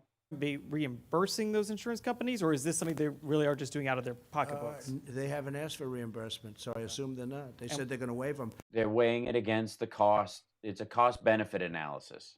Waiving them doesn't mean waive them and get reimbursed, no. Okay. And second question for you, sir. First of the month is 3 days away. I know these cash payments are coming. Treasury Secretary Mnuchin said today about 3 weeks they should get there. By the way, that's not my mic crackling. That's their mic crackling. I don't know what that is. People that are worried about paying rent. I know mortgages through HUD is taking Yeah, renters. care of, but I'm just curious about. Jared's taking care of that. His whole building. He's figured out a way to make the $2.2 trillion package. All the rats actually are getting a rent subsidy. Rent. What should people be doing for the first Well, of the they're going to month? be getting the money. I will tell you, I think landlords are going to take it easy. We may put out a statement on that. I think a lot Yeah, you will. of people, You're going to have to, because you're going to have at least 2 months of people not being able to make a living, and then another 2 months of people ramping up and getting a new job if their old job doesn't exist. that are owed money are going to take it easy. They don't sort of have a choice. Take it easy, will you? But a lot of concessions I am live right now. Yes, I am. Hello. are made, just like the insurance companies. A lot of concessions are being made that wouldn't have even been thought of 3 weeks ago. Not even thought of. Nobody. So, No, nobody thought about this stuff. not really. Everybody thought about this stuff. Watch Bill Gates's TED Talk. Look at the breakdown paper that the president himself put out, which I went over yesterday on my radio show, HSRPM, the House Parks Radio Program, Mega Worldwide, every Saturday, 9 to 11 Pacific, through Chicago, WCPT. I went through the president's very own paper that he allegedly signed after he got rid of the pandemic response team. He replaced them with 29 sheets of paper in a folder, and part of what he signed, which he didn't sign, I don't know what the hell. It's like signing your to-do list. I don't know what that's supposed to mean, but in it, they had all this prep stuff and what would happen, worst case scenario, best case scenario, Positive things all of it's in there. happening. Please. Nobody even thought about this. The thing I signed 2 years ago. It should have been implemented, but I blew it off because I was golfing more than any human being in history that isn't a professional golfer, and even then. President, yesterday, why did you publicly threaten quarantine on New York, New Jersey, parts I of didn't do that Connecticut? at all. Read the statement. Read the statement. Read what I said. I said we're going to look into possibly quarantine. I don't say anything definitively. I say that. Thank you, Joe Carter. Shiba Dog shaking his hip saying thank you. Oh, well, thank you. I didn't say anything definitively. I said we'll look into maybe possibly doing devil horn was in a very Pizzagate kind of a. I didn't say we're going to quarantine. I looked at it as a possibility because a lot of our professionals suggested quarantine. I said we're going to look at it. We then looked at it, you see. And I said I'm going to make a very quick decision about it. And then I finished my speech and I watched a ship be pushed out to sea for 15 minutes. And then when I got back to the office, I had so many messages from everyone telling me it was friggin' crazy. Who are you with, Bloomberg, right? I can't imagine that. Can't imagine that they would. Let me just tell you, I didn't threaten it. I don't go around threatening. What Yeah, you do. happened is people, professionals, very good professionals, love the idea of doing that because that's sort of the ultimate in distancing. You can't do. They didn't want New Yorkers where they're having a problem necessarily going down to Florida where they have less of a problem. So the concept of quarantine was thrown out to me. And I said it out loud 4 or 5 times while we were considering it because I wanted to seem like the boss. Really would love to do it. They would love to do it. And I thought it was too much to do because the people are doing a great job with it. I thought it was too much to do when I got back and everybody was throwing a fit that I was basically creating Escape from New York. Like, I got a call from Snake Plissken, and he was like, I'm in. And I was like, who's this guy? Also, it's very hard to enforce. But Okay, by please, speaking thank about you. it publicly, by speaking about it publicly and letting it be known that it's a consideration, do you think that you maybe frightened some No, Americans? I think we and- made people aware to stay in your houses and do good. Now we did an advisory. It's a strong advisory. The Such a strong advisory. I'm on the advisory council of, just take my advice. governors are running the advisory, the 3 governors, New York, New Jersey, Connecticut. And I think we did a great thing. But all I did yesterday, as you know, you can see it, you can read it, you can read, and you can see very simply that I said that we are looking into it. And then before the end of the evening, substantially, we decided to go with the advisory, which frankly I liked better from the beginning. Go ahead. That's why I brought it up 4 or 5 times. Mr. President, I have 2 questions. The first is, you've said repeatedly that you think that some of the equipment that governors are requesting, they don't actually need. You said New York might need might not need 30,000. You said it on Sean Hannity's Fox News. You said you know, that why don't you people act? Let me ask you. You said why some don't you states. act? Why don't you act in a little more positive? It's always trying to My get you. question to you Get is- you, get you. And you know what? That's why nobody trusts the media anymore. My That's question why to you is, people, how is that gonna excuse me, impact- you didn't hear me. That's why you used to work for the Times and now you work for somebody else. Look, let me tell you something. Be nice. Be nice. Don't ask me stupid questions about why I took a crap on governors who are going to have tons of dead people. Mr. President, my question. I was on Hannity shit-talking governors who are dealing with the problem. And Don't be threatening. Be nice. Go My ahead. question is, how is that going to impact how you fill these orders for ventilators or for masks? Your not gonna views that impact. you're not going to, it's not going to We're impact you at producing all. tremendous numbers of ventilators. We're doing a great job on it. Mike Pence, our vice president, has don't blame, it's his fault. up the task force, which has been incredible, the job they've done. We have everybody in the White House working on it. We have everybody in the country is working on this in one way or the other.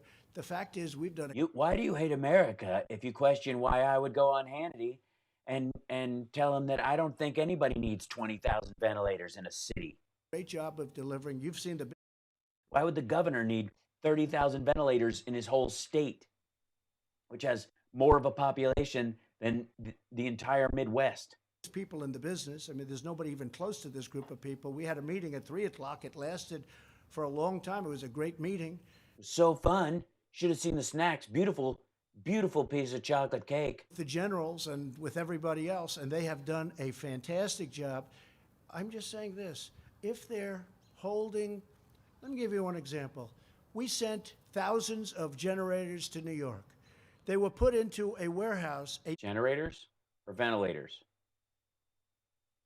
New York warehouse that happened to be located, interestingly, in Edison, New Jersey. They were given to New York, and we then went to other places, also giving thousands of ventilators. The people in New York never distributed the generators. Because you didn't tell them, first of all, are they generators or ventilators? We generated a bunch of ventilators and we ventilated all the generators. My generation. They didn't tell them where they were. He said, why didn't you distribute them? Now, you have to understand, they didn't tell them they were there. They dropped them off in this warehouse and then didn't inform the city. New York people working in those warehouses. What are those people doing? They called somebody and went, where the hell? Adam. So we said, why didn't you distribute them? I hope they've distributed them now. They have. They didn't know. Your task force is distributing stuff from the stockpile when they have it and then not telling anyone that it's there. But maybe they didn't need them so badly. But just maybe they didn't need them so badly. Although the peak of death and our revised up number is 100,000 dead Americans. No, we're all, you, me, everybody, we're all on the same team. You know, when apparently we're not, because if you don't kiss his ass, you're not on the team anymore. Michigan, Washington. Journalists get up, and you're a journalist, a fine journalist. When journalists get up Sean Hannity and ask questions that are so threatening. I was quoting. Threatening. I feel like the Secret Service should just take you out. I mean, that was a threatening question. Directly from your interview with Sean Hannity. Take a look at my interview. What I want to do is, if there is something wrong, we have to get to the bottom of it. When I hear face masks go from 10,000 to 300,000, and they constantly need more, and the biggest man in the business is like shocked. He knows all about the virus. He's not shocked that they are using that many. He's shocked that they are not, they're operating at max capacity and can't supply all of them. He's not surprised by that. He knows all about it. He shouldn't be surprised. He should say, well, that's standard, because this is really a very tough disease. This is really a very tough virus to handle. Okay, Mr. please, go President, ahead. my second Mr. President, my second Go ahead. question. My That's second question enough. is. Thank you very much. Please, please. Please, I don't do questions. That's enough. That's enough. That's not fair to your other reporters. They asked 2 questions. OAN asked 2 questions. It's not fair. You had a long time, a long question. You jibber jabbered. If we have time, I'll get back to you for your second question. Is that okay? All right. Thank you. I appreciate it. Thank you, Mr. President. Just to follow up on previous questions, you said that the peak will I don't like this. I'm starting to waddle. Boring. hit in 2 weeks. He's getting antsy now. Well, we don't know that, but we think the peak will hit. You think it will hit Right. in 2 weeks? That is our Sure. 2 doctors. We think, no. They project from the data that they're getting.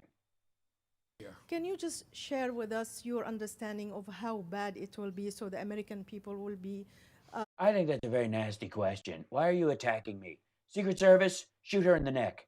prepared for it? Well, I can. I think I'll ask doctor and doctor. Maybe you could both Doctor, glad I'm not sick. and give your opinion on that, because that's really. Let me And touch I have the mic another real quick. question on Okay, Italy, please. please. Let me touch the mic before Fauci and Deborah come up. Thank you. I mean, we have great concerns when you look at the model. Mike's not positioned right. She's not touching it. Do- Something's up. Everybody's distancing from him.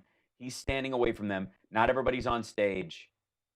the Chris Murray model. Either one of them is sick, or they don't know who's sick, or he's sick, or they're just trying to put on a brave face, or he wants to look like Solo. He's in charge of this. Where he showed It's like a pageant, anyways.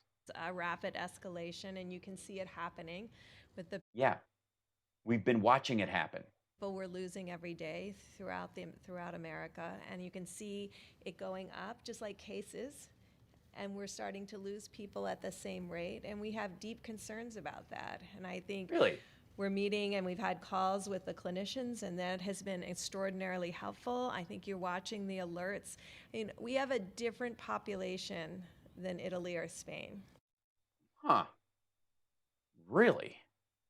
You mean the population of the United States isn't 98% Italians? And so because of that, our doctors and our nurses are getting information back really quickly so that they can Because Italians are slow. I mean, hey, we're gonna have a little bit of pasta, and then I'll bring the reports later. talk to each What? other about how to What? combat this. We're seeing things here that weren't reported in other countries. And so I really want to appreciate, Yeah, because they jumped on it with both. You mean things like in South Korea? I know What do you mean our numbers aren't like China's? Maybe China's numbers aren't to be believed? doctors and nurses are going full out, but they're Yes, they are. also taking the time in their 2 hours of sleep to write us about what could be happening when you see the cardiovascular disease and others. Yeah. Hypertension is the single biggest comorbidity factor with COVID-19 heretofore. For the last week, everybody's been focusing largely on that in the rest of the world. It's obvious the Chinese data, early on said that the Italians and the United States, because of the amount of diabetes, hypertension, and heart disease that we have, are in more danger than other states because we gorge ourselves on crap. So in the model, and there's a large confidence interval. And so it's anywhere in the model between 80,000 and 160,000, maybe even potentially 200,000 people succumbing to this. Succumbing. With If they mitigation. succumb, they go. In that model, they make full assumption that we continue doing exactly what we're doing, but even better, in every metro area with a level of intensity, because we're In 10 cities. hoping that the models are not completely right, that we can do better than what the predictions are. But we're tracking it very closely, and I think there's people around the United States I'm going to go with she turns that scarf around, and it's probably got copper threading in it. She wears it over her face whenever she talks to Trump in meetings. really helping us. Scientists across the country have really given freely of their time to really help us not only model this, but really assure that the American public knows how important it is that they stay doing this. Yeah, and you know what all these scientists' biggest complaint is? That they don't have adequate data to project anything because they don't have enough tests. Remember, everybody can get a test who wants a test, though. You know, you could see from the recent data. Nobody needs that. We'll probably be done by Easter, and we'll have a big party, and everybody, wouldn't the churches be full, and all this, and we find out now it's the peak of when deaths will occur. Yeah, we've known that for 2 weeks. Have Dr. Fauci talk. That's why everybody thought it about was young nuts. people that are being impacted here. Just like quarantining New York. We didn't see that the same way in Europe, but our population is about 8 or 9 years younger. And so we have to be attentive to all aspects of this, to children, to young people, to adults. We know still the people with pre-existing conditions and the elderly are at particularly high risk, but we don't want to lose any American. And so that's why I think the president came to the conclusion that at a minimum we have to continue what we've been doing, but even better, to every metro area out there, we have to do better. We have to ensure that we're protecting each other. Tony, you want to? Tony, why don't you? So, at the risk of offending my modeling colleagues, models are good, but models often generate the kind of anxious question that you asked, is how bad could this possibly get? Yeah, that models do not create that question. Lack of models or fluctuating models create that question, along with simply being in a pandemic. That's where that question comes from. I like Fauci, but the question of how bad could it get is an essential question for any infectious disease outbreak. It's not surprising. As I've said many, many times, a model is as good as the assumptions that you put into the model. And very often, many of these assumptions are based on a complexity of issues that aren't necessarily the same, as Dr. Burke said, from one country to the other. So when you give a model, you have the worst extreme, you have the best extreme. Often the worst extreme means that you don't do anything. You just, as we say, let it rip and let it go. If you go to the lower end, that means you've actually mitigated really to the utmost. So what I like to do as a scientist, a physician, a public is assume the middle official, is to not ignore models, but say, look at the data as it's evolving and do everything you possibly can to mitigate that instead of getting overly anxious about the extremes of the model. Again, not to push them aside completely, but the reason the president made the announcement today is because we have to. Going to the end of April is because we have to. Because we want to make sure that we don't prematurely think we're doing so great. We may, which he does, but we want to push it to the extreme. So take that with you, and maybe you'll be less anxious. Okay. No, they won't. On behalf of the foreign pool, sir, you mentioned Italy. Just to finish with, sure. So just so you know, I don't think I know models probably better than anybody. What both were saying and what Dr. Fauci just brought up, we don't want to do well and then end a little bit early and have it start going up again, because yeah, we know would be a disaster. Go ahead, please. You mentioned Italy. Italy is a close ally of the United States. Mm-hmm. They are facing catastrophic time. Yes. They have been receiving help from countries like Russia, China, even Cuba. Cuban doctors have been sent to Italy. Is the United States stepping in to help a close ally like Italy? Met last night with our people. We're sending them a lot of different things that we're not needing because we're obviously in need of a lot also. And we're also helping them monetarily. We are helping Italy a lot. We're working very closely with Italy, and we're working closely with Spain too, which is really hit hard. And we're working with everybody. I spoke with Angela Merkel the other day. Germany's hit hard. Their mortality rate is different, I think, because they do more testing. But their mortality yeah, that's funny. You do that. Is much different. Italy's mortality rate is very high. So is Spain. But yeah, we know. Working very closely with them. Yes, we had a big meeting on it last night. Admiral Giroux, would you please come up and just talk a little bit about the tremendous success that's been made on testing from where we started? Thank you. Thank you. I'm wearing my Space Force outfit today. I'd like to thank you all for being here. I'm actually 5'7", so you can judge the president's height based on that. Mr. President, so as of close of business yesterday, we have been able to perform in the United States over 894,000 tests. So highly 894,000 tests. Still not a million. Wasn't there supposed to be 4 million by Friday? significantly increased every single day. Those tests are performed at a number of places, in hospitals in your neighborhood. Yes, they're all at hospitals themselves when people are already there and already starting to infect people. In the public health laboratories, the state Hi, Kathy. health laboratories and in our territories, as well as the large reference laboratories that are members of the American Clinical Laboratory Association. They have done over 650,000 tests, including over 840,000 just yesterday. I met with all their CEOs yesterday. They're fully committed to increasing testing to meet the requests and the demands of the President and Vice President.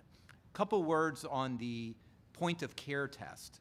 Point of care means you stop, you get the result right there that the President and the Vice President have talked about by Abbott, approved in record time by Dr. Steve Hahn and the FDA. This is a point of care test, meaning that from the time to swab to the time you get a positive result, 5 minutes like the President said, and at most 15 minutes. Yeah, average is 15 minutes. 5 is a friggin' miracle. That's I don't know where the 5-minute number comes from. It's 15 minutes. That's how long you know. For a negative result. So just think of it as a 15-minute test. This is not an esoteric test. There are 18,000 of these little toaster-sized machines all over the country in doctors' offices and hospitals right now, and Abbott will be providing 50,000 or more tests per day starting on April 2nd, with the first shipments out already. This complements other point-of-care testing like the Cepheid. So what he's saying is buy Abbott. Test that I think the stock's at $1 and it's probably worth 10. announced about a week ago. That's not an endorsement. That's just my guess. We also have moderate platforms. So it's not just about the number, it's the type. We have point of care. We have moderate platforms that are in hospitals and in larger clinics and academic medical centers. And then we have the very large tests. You've heard Ambassador Birx talk about the Roche tests and the Roche platforms that are in some of these big reference laboratories. So still not enough.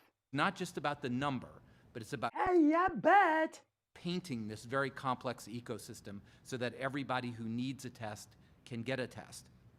On priorities, remember, we are still prioritizing those in most need, those who are in hospitals. We don't have enough. Or in ICU. We have too many tests, but not enough. And I don't know what they're doing with the tests. I think they're selling them out of the parking lot, the back of a van. Test makes a difference to how they're being treated. Symptomatic first responders, healthcare workers, and as Administrator Verma. Yeah, we know. Thank you, Admiral, very much. Yeah, please, go ahead. I don't have a problem with what he's saying. It's necessary information. Mr. President, you mentioned that I wish they would just let the team come out and make a statement about their particular segments and tell people how to get access to those things if they need them. That's it. Come out and tell us financially what they're fixing, and then have somebody go, these are the contact points you need to do these. Don't crash the website. You know, plan a day this week when you're going to get in contact if you're not in a huge rush. Let people who are more in need use it in the beginning. Here's the testing sites. Here's the financial help. Here's the expectation. We're going to do have Birx and Fauci come up here and give you the projected, current data and express why it's important to stay at home and do all those things. Just let them talk. This is him coming out there and patting himself on the back is embarrassing. could come in 2 weeks. Can you ensure that everyone that needs a ventilator, every single patient that needs one will get one? Will it get there in? No. And my second question is, no, he cannot. Invoking the But he'll probably ask Pence or Fauci or Birx to come up and explain. Production Act yesterday with GM. You said that there were a couple of problem children that may require using your authority again. What are those companies and what aren't they meeting? Well, I don't have to tell you because those companies have come into line. They're doing a great job. They're working very hard, 24 hours round the clock. 24 hours round the clock, 365, 17 hours a week. So I don't want to give their names now because they are... I don't want to shame them because I made them up. They've been great. I made it up out of whole cloth yesterday, and so I'll pretend that exists. And by the way, General Motors is doing a fantastic job. I don't think we have to worry about General Motors now. They've really done a job. And what the Admiral said also, I think we can add this, Admiral, the reason we show more cases than anybody else in the world is we're doing more testing than anybody else in the world. No. We have more cases because No.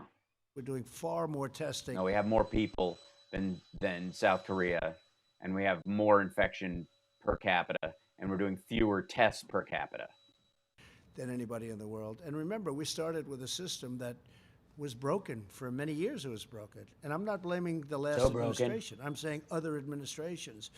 And our pipeline had very little in it. Just like we had no ammunition, we had very little medical, we had very little in our pipeline. Now we have ammunition, more than hopefully we'll ever need. And we also have a pipeline that's packed. And now we have those 10. We have a packed pipeline of the stockpile is huge. Well, why would you create a stockpile when there's such a need? So, Ventilators that we can use because you need some quickly. I mean, this goes quickly from place to place. I'd love to give them all out right now, but we need them quickly. I don't want to give them out and then we have to take them back and move them someplace else. So we're very much prepared, please. no. So the answer, by the way, is no.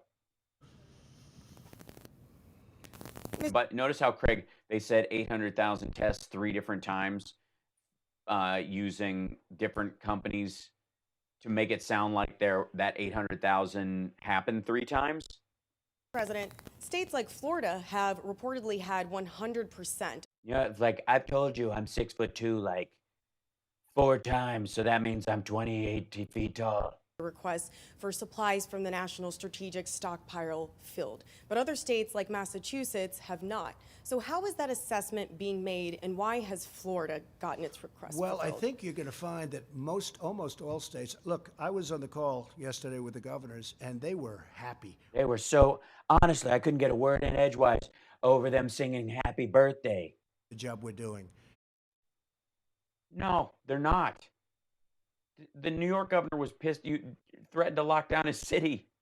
And they're so happy I'm president right now. I can't tell you how much they love what I love. And tell you what, if you had a different administration, they would not have been happy. Why? What do you think the other administrations wouldn't have done? People that speak their mind, they were happy. It was falsely reported by a couple of people that, oh, gee, they weren't. They were happy. They were joyous. They were like, oh, thank God. Dear leader, please don't shoot me.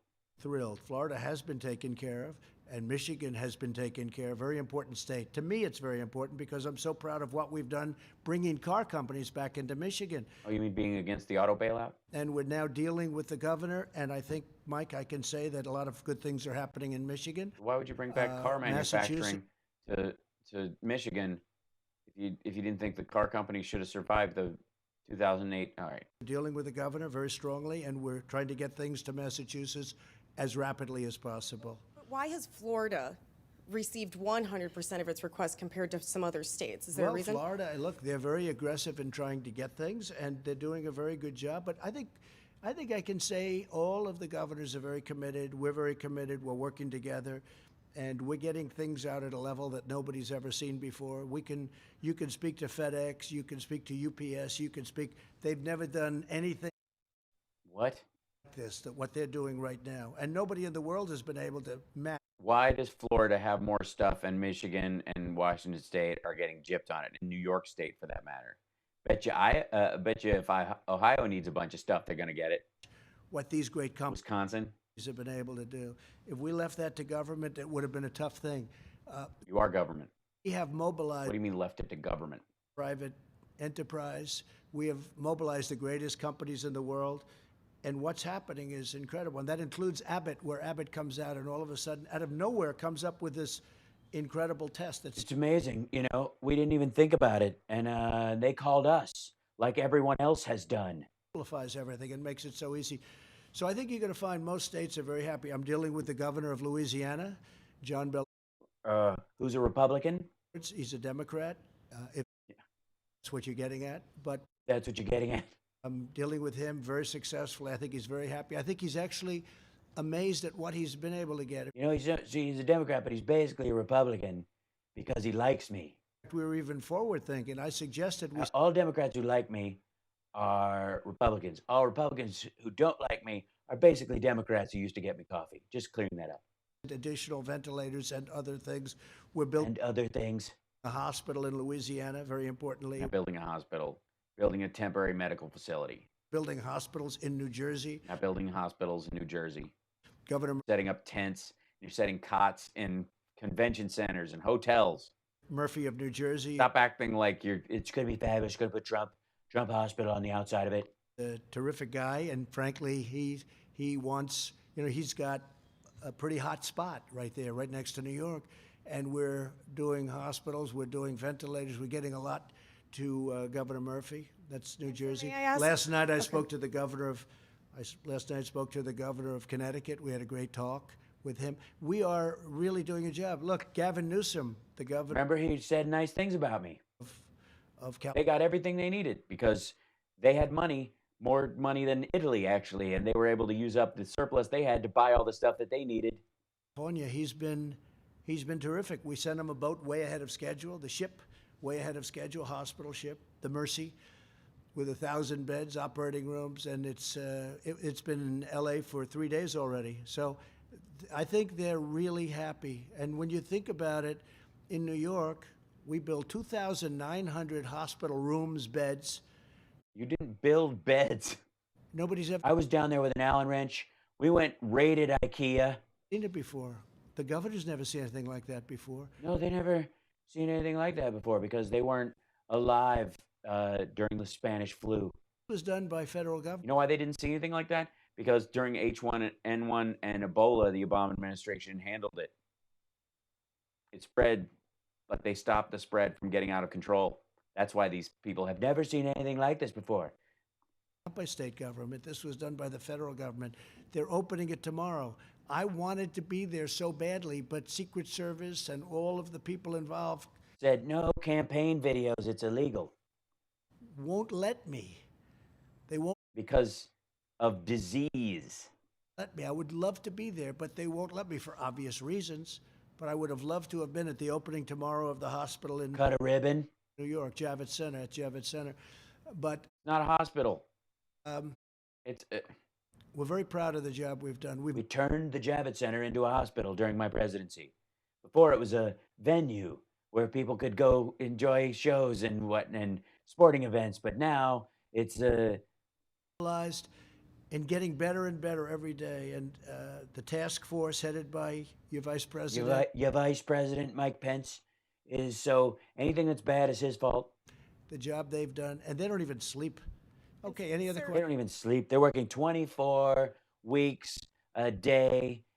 May I just follow up on your letter to the governors that you sent, since we were on the topic of governors? You sent a letter to governors at the end of the week saying that you guys are going to be developing criteria to be able to classify counties based on whether they were hotspots or whatnot. And I wanted to know, if you have enough tests currently. I want you to know if you saw the letter before you signed it, if you ever read it, and if you know what's in it. I'm going to go with no. To be able to accurately. I mean, my handwritten letter to Kim Jong-un was beautiful and had Cheeto dust on the corners of it, but I don't know what you're talking about. Rank those counties. Yeah, we're ranking counties and we're ranking states. And we're doing such ranking. The amount of you should smell my shirt. Talk about rank. People put out false information because. Did the letter say you were going to do it or not? Know what they're talking about?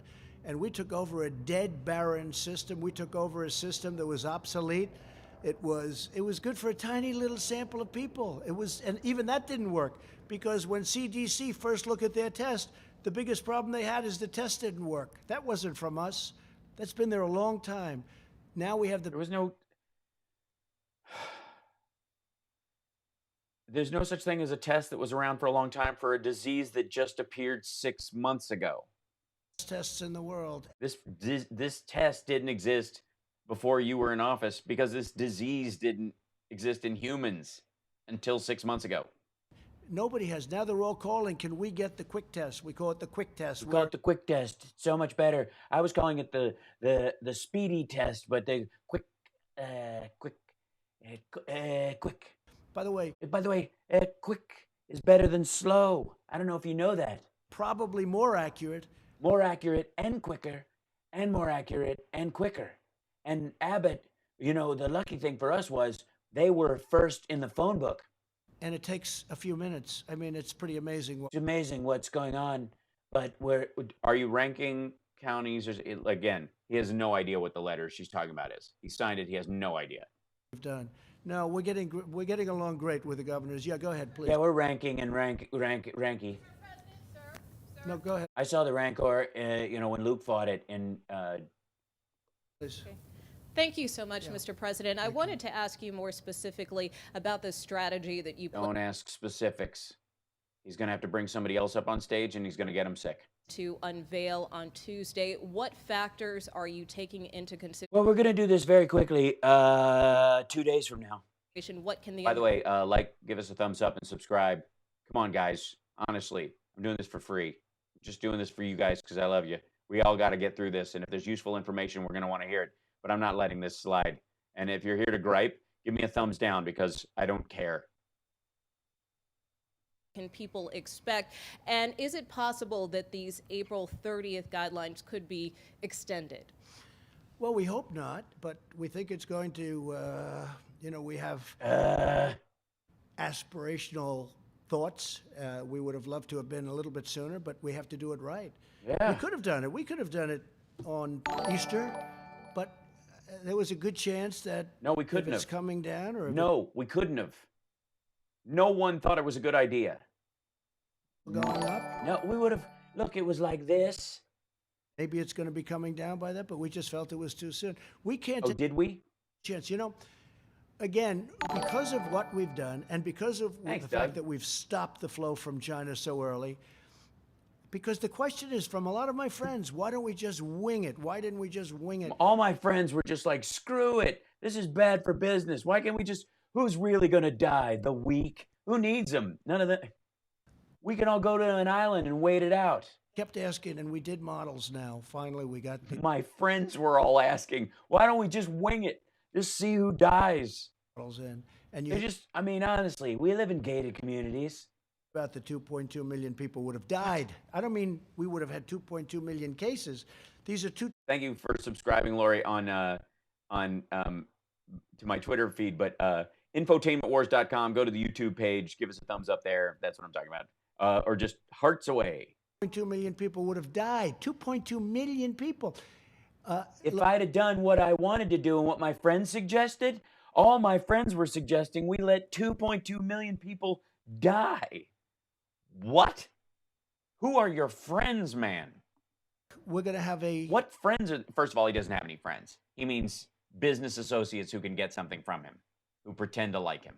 Meeting or speech or press conference or something on Whatever you want to call it, a virus, a germ, a speech, a press conference, a word of any rags, any bones, any rags today. I thought what I do, I was going to announce the end of April on Tuesday, but I said, let's do it now because somewhere along the line it's going to leak. We might as well just do it now and get. Why not? Jesus Christ. All the leaks this way it didn't, nice and clean.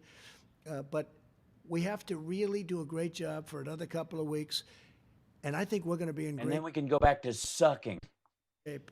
And We can do if we just do a good job for 2 more weeks, that's the end of April, right? we're going to be in a position, even with what we're trying to do with restaurants, with deductibility, we have to get these restaurants back in. We have to get our businesses open. We have Businesses can now write off dinners and strip clubs again, which is a big win. to get the planes flying. We have to get everything going. Yes, we do, but not until we get command of this disease. We have to get even the cruise ships. I mean, we have to get the Nobody cares about cruise ships, dude. cruise ships No, we don't. moving along. Those are multinational corporations. They're not the. We had the greatest economy in the history of the world 3 weeks ago, and now We had double the deficit of the Obama administration. we've said, please don't You've been priming the pump. This whole work anymore. We're actually paying people not to work. Nobody's ever heard that. That's not for us. People want to work. But at the same time, and I'm so glad that Dr. Fauci and Dr. Birx gave us Thank you, Dana. a number. And the number on the outside, and maybe it's not even on the outside, we don't know, is 2.2 million people would have died if we didn't do what we're doing. And now we're looking at numbers that are going to be much, much, much lower than that. Yeah. You don't get credit for not screwing it up by doing nothing. You don't get any points for not taking the advice of your friends who said, 2.2 million, whatever. It's just double the death rate in 1 year. And it makes everything we're doing feel much better to me. Please. I feel so much better. But I do think hospitals are reselling masks. Thank you, sir. I do have a question for you, but I'd like to let my colleague Gimish finish her second question, if that's all right. Go ahead. Damn it. Thanks, Jeremy. I was going to call on you next, you know. Yeah, sure. I was going to. Thank you, Mr. President. You've also said that at one point that you thought more people might die from the economic tragedies and the economic problems in America due to the coronavirus outbreak. What health officials are telling you that? And Dr. Fauci, could you speak to that, the idea that there might be mental health and suicide related to this? Would that outpace at some point the virus's impact on this society? Well, I could ask Dr. Fauci to come up, but it's common sense. You're going to have massive depression, meaning mental depression. You're going to have depression in the economy also, but you're going to have mental depression for people. You're going to have large numbers of suicides. Take a look at what happens in a real. You can track suicides of non-stockholders to stock drops of 5,000 points or more historically, because the ancillary effects that cascade through. They're not wrong. Everybody knows this, though, but that's what they're weighing against. And they're literally making the calculation that that number will be lower than the number of people trying to keep people from killing themselves, and mitigating that you have a much better chance of that than you do of blowing this off and letting 2.2 million Americans die. By the way, that's just, again, the people who die from the disease itself. There are also suicides tied to this as well, because people will lose their mates, their children, their best friend, their only friends in this process. There are tangential injuries, illnesses, and deaths that go along with this, because it isn't even the death number that is the scariest part of this. It is the overwhelming of the medical system that raises the 2.6 number of people who normally die of other stuff, and that goes up if they don't have the ability to treat them, to something like 3.4 million people minimum. Horrible recession or. Thank you, Venus Flytrap. Oh, thanks, Ted and Angie. I appreciate that. Wow, new patrons, right on. You're going to have tremendous suicides, but you know what you're going to have more than anything else? Drug addiction. You'll see drugs being used like nobody's ever used them before. And look at me, I'm railing Adderall like every 10 minutes. People are going to be dying all over the place from drug addiction, because you would have people that had a wonderful job at a restaurant or even owned a restaurant. I spoke to great people. I know a bunch of people who own restaurants who are on drugs most of the time today, and now they got nothing to do. That have done a great job, and one day they're at the top of their business. Everything was going so good, and then celebrity chefs, they've got the most successful restaurants, and in one day they have nothing. They've gotten wiped out. So right to the needle. Day from our enemy, this invisible, horrible scourge. Scourge. Scourge. Scourge, man. So, scourge. You ask me that, it's so easy to figure that. I mean, massive drug use, massive depression, mental depression, massive numbers of suicide. Yeah. So here's the thing. When someone asks you, okay, for all the future presidents out there, and I hope there are a few, when someone asks you that very specific question, if you're weighing against a pandemic or a natural disaster effect versus the economic downturn effects of shutting off the economy, and whether or not the ancillary deaths, suicides, and drug use aspects of that, it weighs against how many deaths come from that, and that comes up for you. What you do is go, yes, that's always a concern. When you have economic downturns, that has a cascading effect on on the death rate in the United States. So what I would say to those people is hang in there. We are your government. We are taking care of this. We will make this right. Reach out. If you need mental help, contact the organizations that are available. And I would suggest anybody who's a mental health organization who is offering help to people right now who are feeling the loneliness and the experience of this, or may lose someone in this pandemic, that please reach out to the National Suicide Hotline. We will put that on, or we have that on our COVID website for the government, because we've got to take care of those things. Also, organizations like the Trevor Project and others that deal with anxiety and suicide for people, reach out to them during this time, and we will make this right. Don't despair. This is going to be tough, but we will get through it together, and we don't need to add any death or sorrow that isn't already there. So if you're feeling this way, think of how your fellow Americans need you.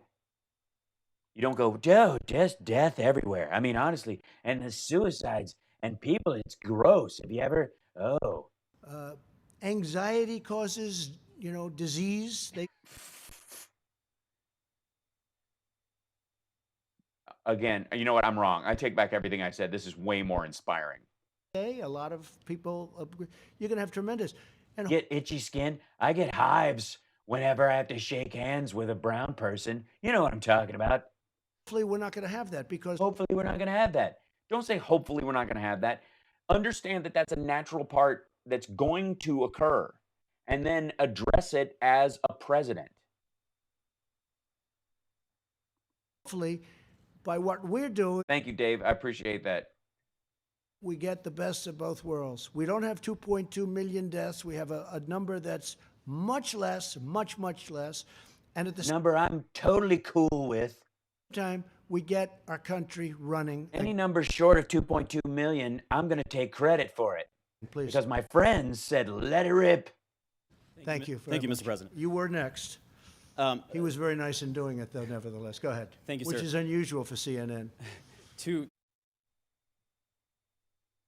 quick questions. First of all, during this 30-day additional period, do you anticipate at all relaxing those restrictions by region during these additional No. I think so. No. The answer is no. It's a great question, actually. I don't think so. And I asked that the same. I said, how about Nebraska? How about no. Idaho? How about Iowa? And you know what? Those people are so great. The whole Midwest, I don't think they want to be in that position, actually. And the answer is no. Probably, I was given a pretty strong look by these two people. They said, we don't like that idea. So I was going to go, really? Can't the red states just do what they're doing and barbecue and that kind of thing? Can I just give them? And then what we can do is shut down. Maybe you'll kill all the businesses in the blue states so that the only surviving industries are in the red states, and they'll finally have a leg up. And they were like, dead people. And I was like, all right. We're relying on them. They're the best in their profession, and they didn't like the idea. And secondly, they didn't like the idea. My dumb idea. I want to ask you about and some we comment. could do it. We could do it, but it would kill a lot of people. I don't think it would be good. Thank you, sir. We could do it, but I don't think it'd be good. And I'd also like Jesus Christ, man. Ask you about some comments. Because suicides and death. People, have you ever seen? Made on Friday. You were talking about governors of different states, and you said, I want them to be appreciative. You also said, if they don't treat you right, but I didn't say don't that. call. I didn't These are say direct, that. No, direct quotes, sir. Excuse me, ready? You ready?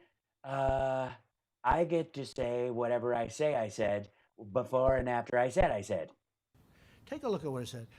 I want them to be appreciative of me, okay? And then you cut it off because it's fake news. You and of your administration, Listen, absolutely. Please, let me just finish it. You just said it again, and the answer's a lie. I could read you your full comments, sir, let me if just that say, would be easier. Your statement and your response and your answer is a lie. Because it's a lie. Because after I realized I looked like a complete asshole, then I laid it off like, you're not just picking on me, you're picking on FEMA and Mike Pence. Here's the story. You ready? I said, I want you to be appreciative of me. And then you go on, and then I go on, and you cut it off. But it says You said, because I when want you're them not, to be appreciative. I don't want them to say things that aren't true. I want them to be appreciative. We've done a great job. And I'm not talking about me. I'm talking about Mike Pence, the task force. I'm talking about Thank FEMA, you. the Army Corps of Engineers. Thank you. But then you went on to say, if they don't treat you right, I don't call. He's a different type of person. I don't you call. Said, referring to no, the I vice don't president. call. No, I don't call the governor of Washington Why in now. this time? But Mike Pence calls, and the head of FEMA calls. I don't stop them. Did I ever ask you to do anything negative, Mike, to Washington, the state of Washington? Michigan, I love that state. That's one of my favorite places in the whole world, Michigan, and I'm so proud of what's happened with He's only been twice. He goes there for rallies. winter suits coming back to Michigan. No, I don't. I like Grand Rapids, Detroit. I've been there. To call because I'm probably better off not because we don't get. He's a failed presidential candidate. He's a nasty person. I don't like the governor of Washington. So you know who calls? I get Mike Pence to call. I get the head of FEMA to call. I get the admiral to call. But what you didn't say, see, you started it off and you talked about, I have to be appreciated. But then when you read the rest, it said, because if you don't appreciate, you're not respecting these incredible people, the two admirals, you're not appreciating FEMA and the Army Corps of Engineers who built 2,900 beds in 3.5 days. And you They appreciate all that. But you are giving priority to states you want to win an election. You gave Florida more stuff. And because you talked to them personally and you told them not to send stuff to Michigan. not appreciating all of the work that's been done, and you're not appreciating these incredible people from private enterprise that are delivering things. If you criticize me, you're criticizing America. Because the emperor is the state. The state is the emperor. Long live the emperor. Numbers that nobody's ever seen. Nobody's ever. And that's why people aren't watching CNN very much anymore. Yeah, they are. That's why they don't like it. That's why your ratings are no good. Because you, even after knowing the truth for days now, you bring up the old lie. Read the rest of your question, the rest of your statement, you didn't put in. You have to put that in. And it said in there, FEMA, and it said in there, Army Yeah, because you were covering your ass. Corps of Engineers, because when they Because Kellyanne was in the back of the room going, disrespect me, they're disrespecting our government. And you know what? I don't mind if I'm disrespected, but they can't disrespect the Army Corps of Engineers and FEMA. they're not disrespecting the Army Corps of Engineers and FEMA. They know that you prioritize limited resources. Why is the lack of Please go ahead. I want them to appreciate the incredible job we're doing. We are doing a job the likes of which has never been done before, and there are a couple of people that know that, but for political reasons, let's say they're Democrats, they don't want to give this administration credit, and that's okay, but I don't have to deal with them, but our vice president does deal with them. Please, go ahead. Thank you, Mr. But that's President. CNN is not trusted anymore. That's why you're not trusted anymore. That's why it's trusted. They are fake news. Remember that. Go ahead. Yes, you are. Go ahead. Thank you, Mr. President. I wanted to ask you about the extension of Mr. I think we'll be open by Easter. the CDC guidelines. Nobody trusts CNN, but they trust me. That's why I think wouldn't the churches be full? It'd be a beautiful thing. That is actually the peak of death. You've announced today through the end of next month. And of course, you know that there have been shelter-in-place orders that have been imposed by governors and mayors all throughout the country. And when you take that all into account, it sounds like, and it seems like you've acknowledged that America essentially will be shut down for the next few weeks, maybe even the next 2 months. You mentioned June 1st as a date in which you'd like. No, I didn't want to, but Deborah and Fauci made me. It's going to really start to open up. We think that that's going to be the bottom of the hill. That's where we're looking at June 1st, maybe even a little bit sooner than that. So we have this hill. If we did nothing, the hill would have been up here. We did a lot. We did just about maximum. And we got lucky because we stopped China from coming in, and then later on we stopped Europe from. We got lucky. We got very lucky. Remember this statement next Friday. The people that were coming in here, they went to Italy. So lucky that we need a month. To Spain, they went to other countries. We got lucky, and they got unlucky, to be honest with you. You look at what... Wait, so people who are going to come to the United States with COVID-19 decided, I think I'm going to go to this. I was going to go to the United States with my cough and my cold and my fever and all these things. But let's go to Spain instead. They won't let me into the United States all of a sudden. So let's go to Spain and cough on someone. Going on in Italy and What is he talking about? in particular. So, no, I don't want that. June 1st, we think we can reach the bottom of that hill on June 1st. And that would be a great thing. And I have confidence in the two doctors. I think that that could be a date. It could even be sooner. Could be a little bit later. It could be sooner. But We'll see what happens. People would be very happy if we did a job and saved potentially millions of lives. I think people would be very happy with that date. My question, sir, Okay, actually has yes, please.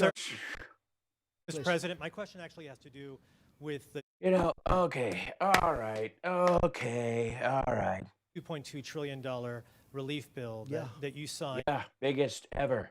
Big. into law. He's not In your enjoying view, this. do you think that Look at that. another relief bill, another phase bill may be necessary? And are you prepared to support that, Mr. President? Well, I'm prepared to do whatever's necessary to, number one, save lives, and number two, bring our economy back strong, just like it was before. I Right, as any president would. Like, who wouldn't say that? think our economy has a chance to be just as good and even better than it was before. Which is, And why remember, would it be better? Because if fewer people competing for jobs? a lot of the money that you read about, that's all coming back. These are loans to great companies that got stopped from doing business. They'll be back very soon. So much of the money that we're talking about, that money's coming back, and we'll take warrants, meaning we'll take pieces of the company for the taxpayers of our nation. So we're nationalizing industries. Yeah. How very Stalin. I expect that we'll make a lot of money with that money. We're going to make a lot of money, and that's okay. I don't even want to talk about making money, because what I want to talk about is two things. Number one is saving lives, and number two is Just telling my friends which stocks to buy. getting our economy back, okay? But I think we're going to do very well. That whole money, a lot of it's coming back, please. Mr. President, thank you. Earlier this afternoon, you had tweeted that there are on average 8.5 million Americans tuned into these daily press briefings. Yet there are some networks out there that are, concerned about taking these briefings. No, I know exactly what you're saying. No, I've read that. What do you say to Well, these I've read that detractors? CNN doesn't want to cover them. I've read that, except they can't help them because the ratings are so high.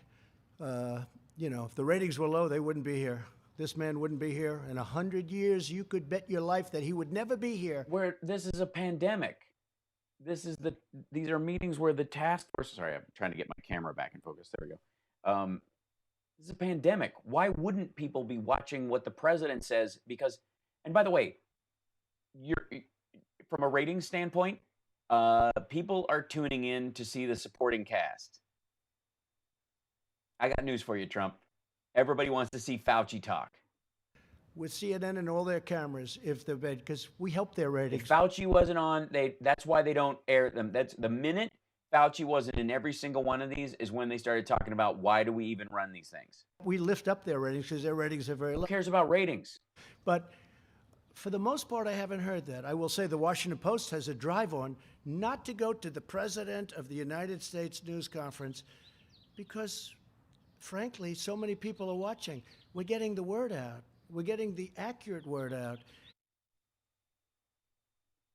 And a lot of people are happy about it. And a lot of people I am. It's been a lot of fun. I'm having a great time taking the piss out of this nonsense. aren't. But so good. And this is the best. You know what I mean? It's a ratings bonanza. We beat Bonanza's finale episode. Be happy. I'm the new Little Joe. When I have the General, when I have Seema, and when I have Tony, and when I have our incredible, these are all like people that have become big stars, okay? But they've done a great job. Big stars. I don't want to talk about ratings, but these guys are big stars. They are. Yeah. Nobody is tuning in to see the star of the series. They love the supporting cast. Deborah has done a fantastic. All of these people. Deborah kisses my ass like nobody's business. Pence is jealous. They don't like Human Centipede, and now he's in the back. Want to be stars. You know what they want? They want to win. They want to win the battle against the virus. They've right. Fighting this stuff their whole life, between Ebola and swine flu, and I don't know. I'm not sure I'd love your life, but that's what you like, right? That's what you like. That's what. So, you know, some people, you got weird things. Like when Pence uses grape jelly. They do. They fight disease. And It's what they do. You know, I don't know why somebody'd want to do that. There's no, you can't barge into a bunch of 15-year-olds changing clothes in that line of work. But there's nobody that does it better. But nobody does it better. I think the American public, ultimately, they should be the decider. They are. Like, if they don't want to watch, they shouldn't watch. And we shouldn't have. You were suggesting you were literally endangering some of these outlets simply by airing them because you were giving medical advice. Ratings, and they would have to, in the middle of it, go, well, like if they were interviewing Trump and he said the stuff he said about hydroxychloroquine and remdesivir,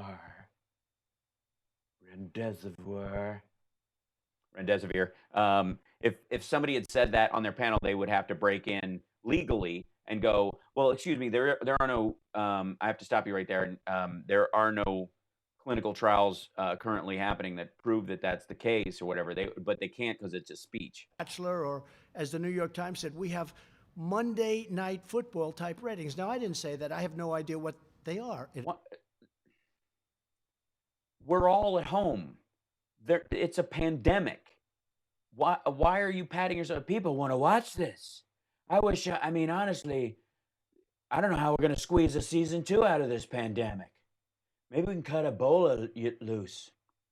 But we're getting like Tiger Man like ratings. Like people love Tiger Man, you know. The Times. I'm thinking about replacing Pence with Tiger Man. I'm going to pardon him. Is he alive? I didn't finish the series. Print. I say it's all the news that's not fit to print. See what I did there? I think they are not honest people, but that's okay. But they can't help it. But even they said that the ratings are like Monday Night Football ratings. And because there isn't any Monday Night Football right now. These are like Bachelor finale. That's their Bachelor finale. Not that I couldn't tell you any details about the masks and ventilators, thousands and thousands, something like that. But I did memorize Bachelor finale. They brought that up. And by the way, Gavin Newsom said some really nice things about me in the paper. And when the big deal happened, I have no idea what happened because I'm too busy working on this. Too busy working on this that I had to come out and watch a boat leave for 15 minutes. You will tell me what happened. They'll tell me later. So, no, I think it's terrible. When they don't want the President of the United States to have a voice. What? They'll play clips of it if you say anything worth hearing. But coming out and saying you believe that that will be open by Easter, which is the peak of death now, and then certain drugs, people are buying them up and taking them by the fistful. You're not talking about democracy any longer, please. Thank you very much. Oh my. My ratings are so good. I don't know what that crack was. Thanks, Mr. President. You've talked a lot about concerns about leaving the economy for so long. Was there any dissent from your top economic advisors in your decision? No, everybody. There's no dissent. I ask all the dumb questions. They were all screaming at me to not open the country on Easter. The guidelines in place until the end of April? No, and this is before we heard the 2.2 million people. No, we didn't. No. That projection's been around for weeks. I mean, we had a lot of people who were saying maybe we shouldn't do anything. Just ride it. They say ride it, put a saddle on that. Mike was saying, ride it, he comes in, that's what he says every time he is leaving my office. Cowboy, just ride it, ride that sucker right through. Ride it, cowboy, what the shit? The 2.2 million people come in, would have died, maybe. They said, ride it, cowboy. And when Mike says that to me, boy, I get, oh. But it would have been 1.6 to 2.2, and that's not acceptable. No, look, we're in agreement. Congratulations. It's unacceptable. There were a lot of people that said... To say ride 'em cowboy about the deaths of 1.2 to 2.2 million people. Great. What? What about it? I said, maybe we should ride it through. You know, you always hear about the flu. I was saying, I don't know, maybe you said the flu. I said, ride him cowboy. And Pence, he could barely, you know, because it's hard for him to stand up. About it all the time. We had a bad flu season. We're in the midst of a bad flu season. You know, we had a bad season last year, as an example, a bad flu season. On your watch, how's that possible? Flu deaths are up. You know, Obama never saw flu deaths like this. I've got, you'll have 35, 36, 37,000 people die. Sometimes more, sometimes less. Sometimes more, sometimes less. Sometimes tall, sometimes short, sometimes fat, sometimes skinny. But this is different, and part of this is the unknown. And part of it also... Trump is doing a great job. Do you think Biden can handle this? Yeah, he was part of the administration that put together the pandemic response team that this jackass got rid of. Yes, I do think he can handle it. You know how you handle it? I want you to know that we're doing everything we can to protect the American people and to end this scourge as quickly as possible. Now I'm going to go back to work, and members of our team are going to brief you on each element that they are working on individually. Then Pence will speak as the coordinator to tell you what steps you can expect over the next week and what resources are available to you right now. Ta-da! Of it. If you think this is a great job, you think this is handling it? I had a friend who went to a hospital the other day. He's a little older and he's heavy, but he's a tough person. Rudy Giuliani has coronavirus? And he went to the hospital, and a day later, he's in a coma. I go, how's he doing? Sir, he's in a coma. He's unconscious.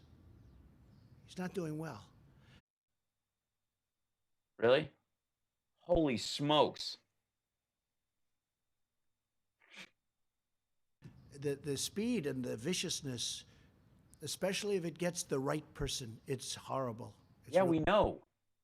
What did you just start? Is the 30 days just because it happened to somebody you know now? Horrible. Please, go ahead. Sir, he's in a coma. Mr. President, this may be good for some of the advisors as well. We've heard some rumors that Louisiana is really going to get hit hard next because there's a possibility with Mardi Gras. Have you guys seen any data to back that up of what happened a few weeks ago and whether or not that's contributing to the Louisiana? I don't think it's a rumor. I think it's a fact. And Louisiana's been hit hard. And Louisiana is an example. It started off with like nobody for so long. When I spoke to the whole earth started that way with this disease. Governor. But Deborah or Tony, either of you, if you'd like. Go up here and talk about Louisiana.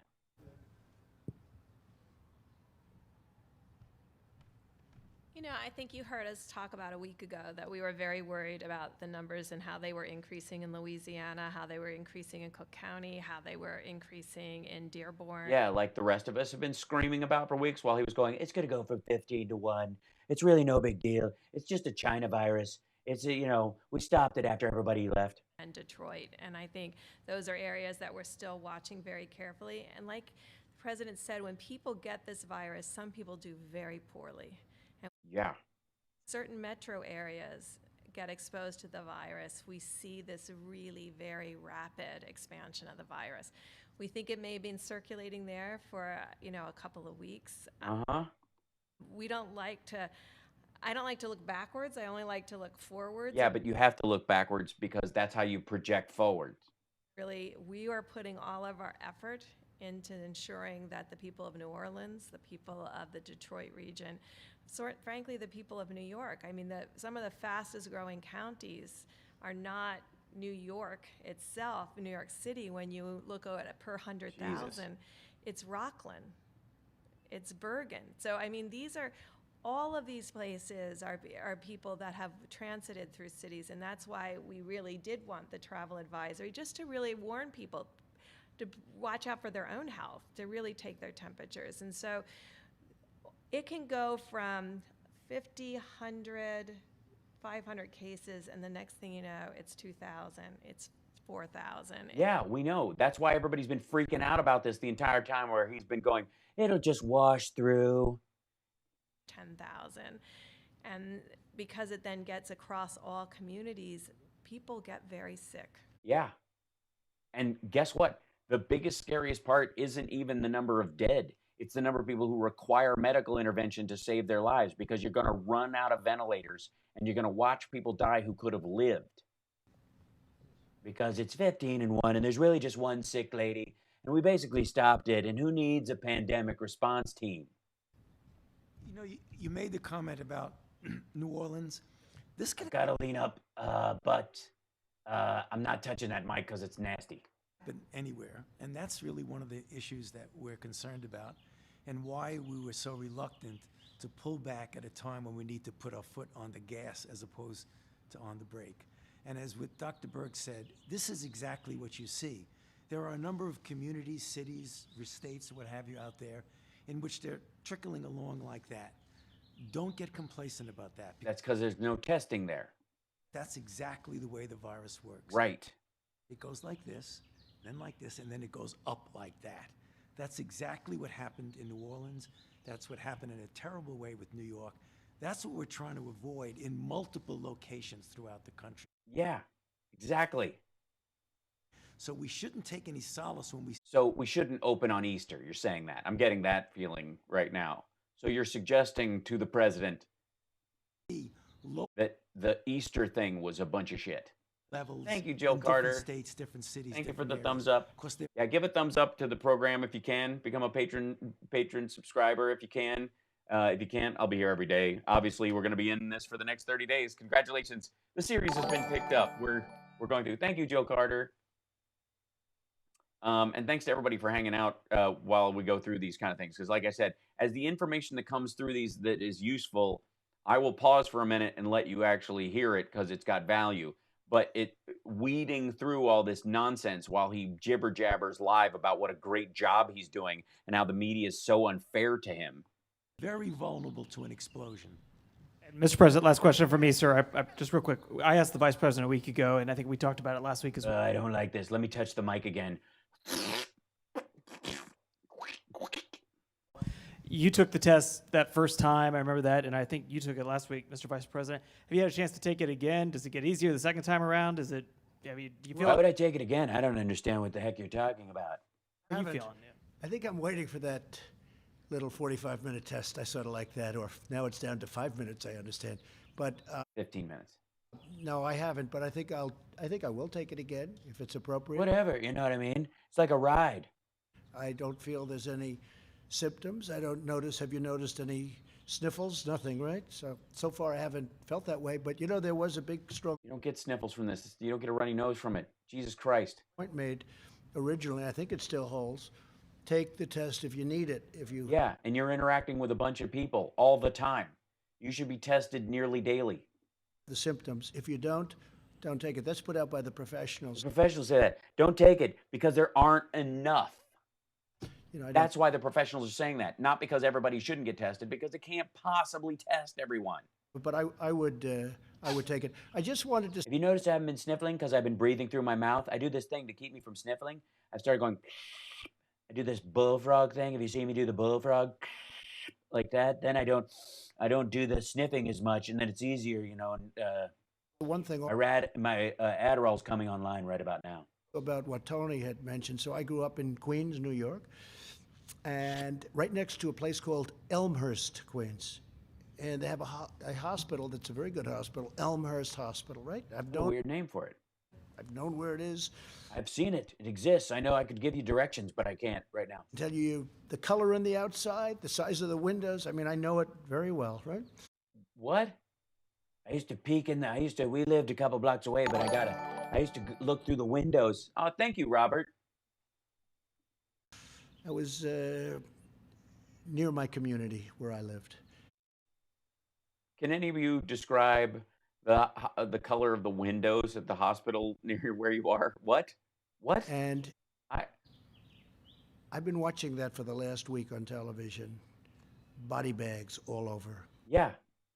In hallways. Yeah, and then I was like, why do they need all these masks? I've been watching body bags all over. And so last night, I've been watching lately, body bags all over. But I was thinking last night, why do they need all these masks? Been watching them bring in trailer trucks, freezer trucks. Freezer trucks for dead bodies. And I'm like, why do they need all these stupid masks? Freezer trucks, because they can't handle the bodies. And I was like, stop asking me for ventilators, you lame. Kiss my ass. Many of them. This is essentially in my community in Queens. Essentially? I've seen things that You're the president of the United States. It's all your community now.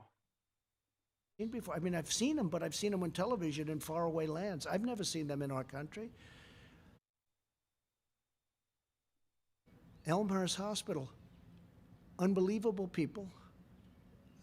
I mean, when I see the trucks pull up to take out bodies, and these are trucks that are as long as the Rose. Look how many dead people. These are big trucks.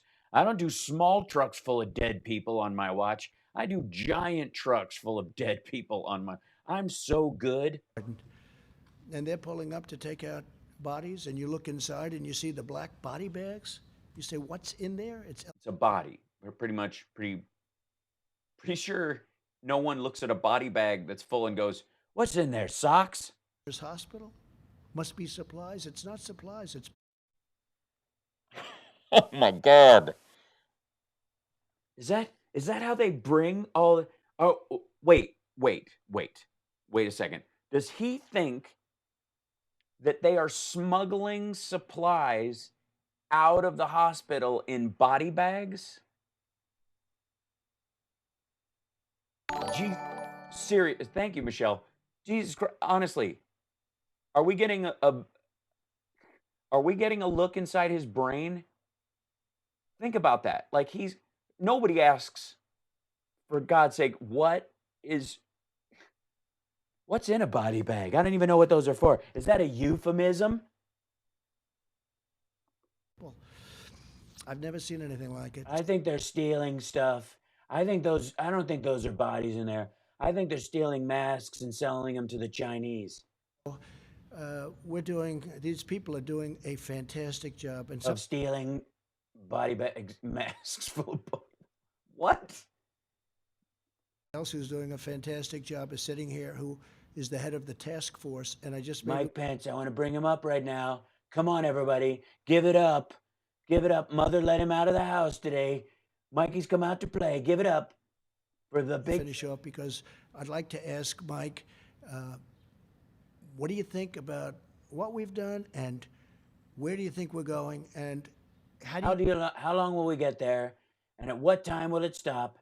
And when will we start to stop again? Feel also, and you've studied this so closely, how do you feel about the curve and the June 1st date? And that's aspirational, but I think that's really modified aspirational because I think we're going to hit it. And maybe we'll even beat it. Okay, Mike, please. Mike, come up here. Fix this for me. Look, and he's really sporting he's got a big part today, Trump does. It looks like a baboon's snout. Thank you, Mr. President. And amazing.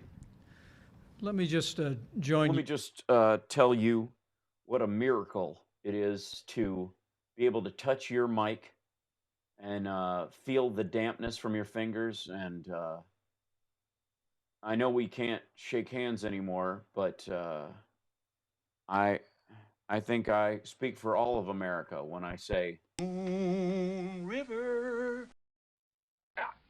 You using the whole fist, Doc? And thanking the American people for the efforts that the people of this nation have made. And are going to make for the next 30 days. Most of you think of the torture of being trapped indoors, but due to the nature of the challenge we're facing, I am trapped indoors with that man. Every day he has to join me at the table and we have a little snack. Over the past 15 days. And it's just going to get better. We know they will continue to make. Yeah, or we'll die. Yes. 30. Yeah, we know. We've been doing the American people have been doing what they're told. That's why the economy came to a halt. Yes, we know.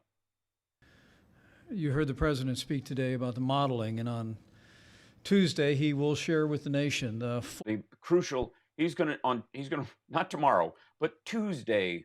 You will get the real information. Range of counsel of the team that he assembled now months ago at the White House Coronavirus Task Force. We're all so lucky to be so ahead and so behind at the same time. Lay out to the country what could have been, but what we're continuing to work to make a reality. Yeah. But in the meantime, every American needs to thank our president.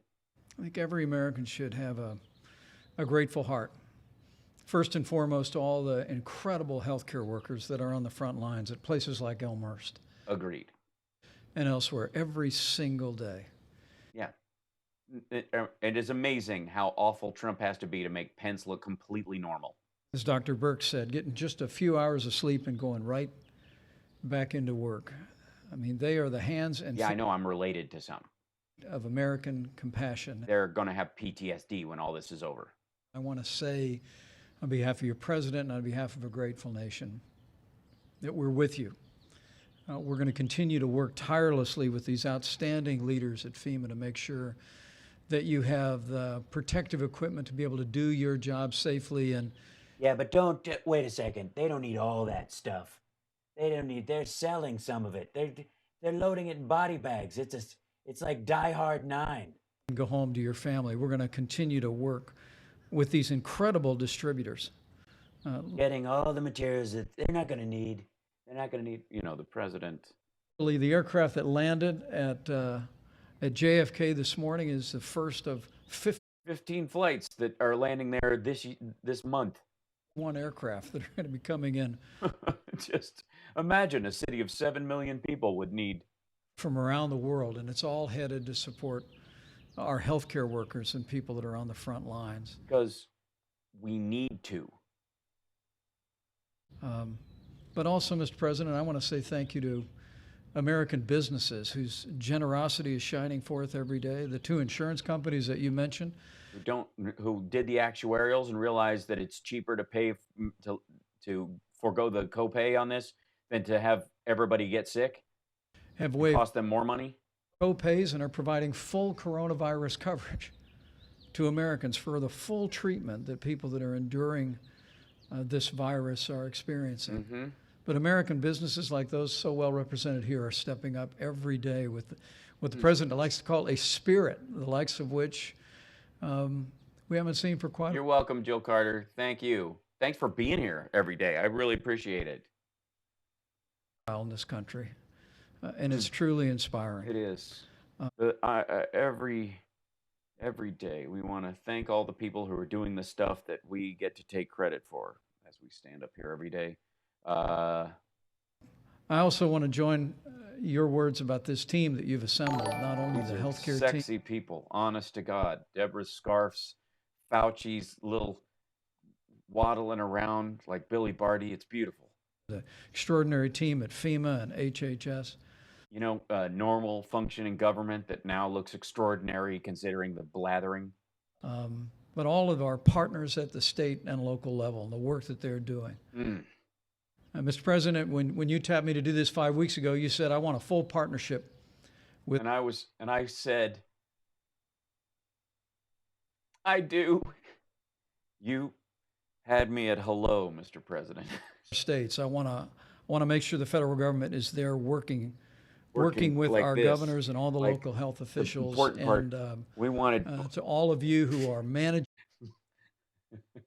your states, to all of you that are implementing those healthcare policies, doing all the stuff that we can take credit for. Oh. On the local level, you have our admiration and our thank you for doing all the good stuff, so that when I tell the president, he can think I did it. Commitment to continue to be with you. And I think what the president laid out today, while it is, I'm sure, for many... Try to find a way to word this so dear leader doesn't get upset with you, because he's going to have to step in. Americans that were hoping we would be with this sooner, there may be... Me just fondling my imaginary breasts every day. Not a sense of frustration and disappointment. But what I hear speaking to these healthcare experts, is that there is light at the end of the tunnel. Yeah, nobody thinks the world's going to straight up end, dude. And that if, as the And American, it is a train, and we have a ticket, and we're going to catch it right in the schnoz. people continue to put into practice the president's coronavirus guidelines for Americas. Each one of us continues to do our part: social distancing, avoiding groups of more than 10. Like this, oh shit. A drive-through at local restaurants, avoiding unnecessary travel. As every American continues to listen to your state and local. Yeah, you mean do what I did, because I had to go to LA to pick something up, not flying, driving 4 hours, picking it up, and instead of, because I got there at 1:40 in the morning, instead of staying there where I might have run into somebody or had to physically engage with somebody I hadn't talked to heretofore, that I washed all the doorknobs where I was, got back in my car, and drove back, and got back to Vegas at 7 a.m. this morning. And I'm still up doing this for you guys because I love you. Leader. You mean like that? To heed that domestic travel advisory that the CDC issued on Saturday night. We're in the day, which I did. That we get to the other side of this, as the president said. Oh, the other side. You're not supposed to go down. That looks sad. Do this. Do the wavy boob, like you're snorting coke off a stripper's ass at a sushi bar. That kind of. And that we truly do believe that while there are challenges in the weeks ahead, there is hope. That as every American continues to put these guidelines into practice, as every single one of us continues to do our part, that we'll. Thank you, C. Fields. I'm not resting. I'm going to keep at this. Do this. I mean, when the American people know how tall the hill is, Mr. President, we've never failed to get over it, and then some. It's like this. We want it to be like this. Are you talking about the hill that ends June 1st? That hill? Or are we swoopy? Like I do my hair back here, like the big swoop. Did you just see the swoop and the cut? It's nice. It's sweet. My steampunk comb over. I think with your leadership, with this extraordinary team that you've assembled, with the great leadership that we have at state and local levels, the partnership with American businesses, and the can-do spirit of the American people. The candy spirit of the American people. She's one of my favorite dancers. We'll get through this, and we'll get through this together. Yeah, we know. The problem is we're going to get through this with a couple of 100,000 dead Americans. Thank you. Thank you, Mike. Thank you very much, Mike. So I just want to touch the mic, because Mike touched the mic, and the last person who touches the mic gets 2 scoops of ice cream. By saying that we're all in this together. Yeah, we know. We know. All of us. I have never seen anything like it. None of us have. The unity, the esprit de corps, the esprit de corps. I've never seen anything like it. The United Colors of Benetton. To watch. Unfortunately, the enemy is death. It's death. A lot of death. people are It's dying. a lot of death and dying. Death. Like I said about suicide. You know, every time someone in a public eye mentions suicide, the suicide rate goes up. Did I say suicide? I should say suicide more. Jesus Christ, man. It's very unpleasant. Shut up. It's a very unpleasant thing to go through. I've been through death, and I have lived. I am the man-made God. I'd love to finish today, but I got to fly to Jerusalem, rebuild the temple on the mount, and declare myself God in the flesh, and start Armageddon. So, yeah, see you Tuesday. But the level of competence, the level of caring, the level of love, I just think in our administration, it's brilliant. And it's possibly happening in other countries. Possibly, I don't know. I can't speak to other countries, but I can speak to. Yeah, you can. You can know what's working in other countries. As a matter of fact, you should be speaking to what's working in other countries, and we should be able to adapt that because we're America. We can take the best of the systems of the world and use them in our system. Like, why? What the? Yeah, this just in. Death sucks. People, I don't know if you know this, but death is no picnic. the United States of America. And I've said it before, and I'll say it again. I'm proud to be your president. I am very proud to be your president. What, are you going to be ashamed? Thank you very much. What he means when he says that is, you can be proud I'm your president. That's what he's talking about. Thank you, everybody. Thank you. Bye, guys. Walk a lumber. Everybody stand until I'm done, and as soon as I go in, then you guys can leave. Why are all the reporters standing when he exits? Like he's the friggin' Pope. I'm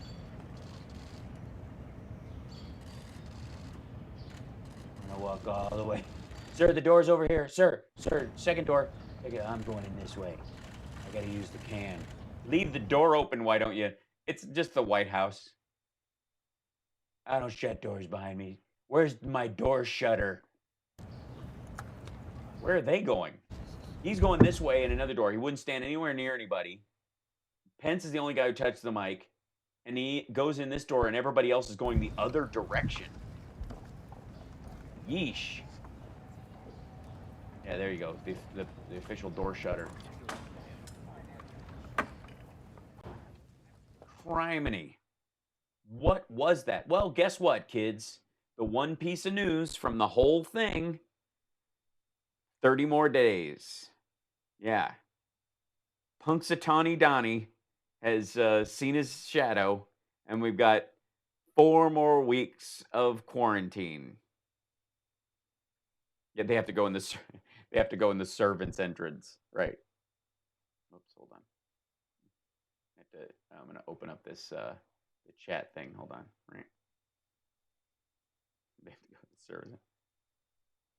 servant. Thanks, Titan. I appreciate you being here. Yeah, can't close the door. Can't close the door. Can't shut an umbrella.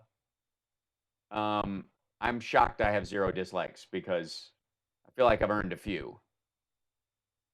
I am indeed that, and I will jump on this every single day while doing everything else that I'm doing. I'm thinking 60 days. You're not wrong. I mean, end of May is the genuine is the beginning of the downslope. That's when he says we don't want it to go up. They were discussing May to him when he got that stuck in his head, because in the projection, April is the apex. Mid-April is the apex. It will start to go back down, and what they don't want to do is reopen things. Yeah.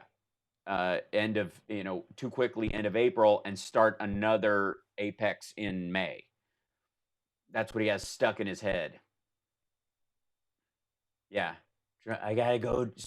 Betty Bye Bo's time. Thank you, Carla, for being here.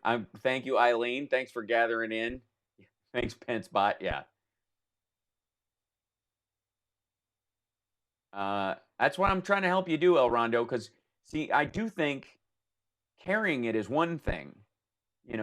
Being able to, carry these things live isn't necessarily a bad thing from a news standpoint, but news people can't do what a comedian can do, which is I can totally disrespect my president out of respect for the presidency.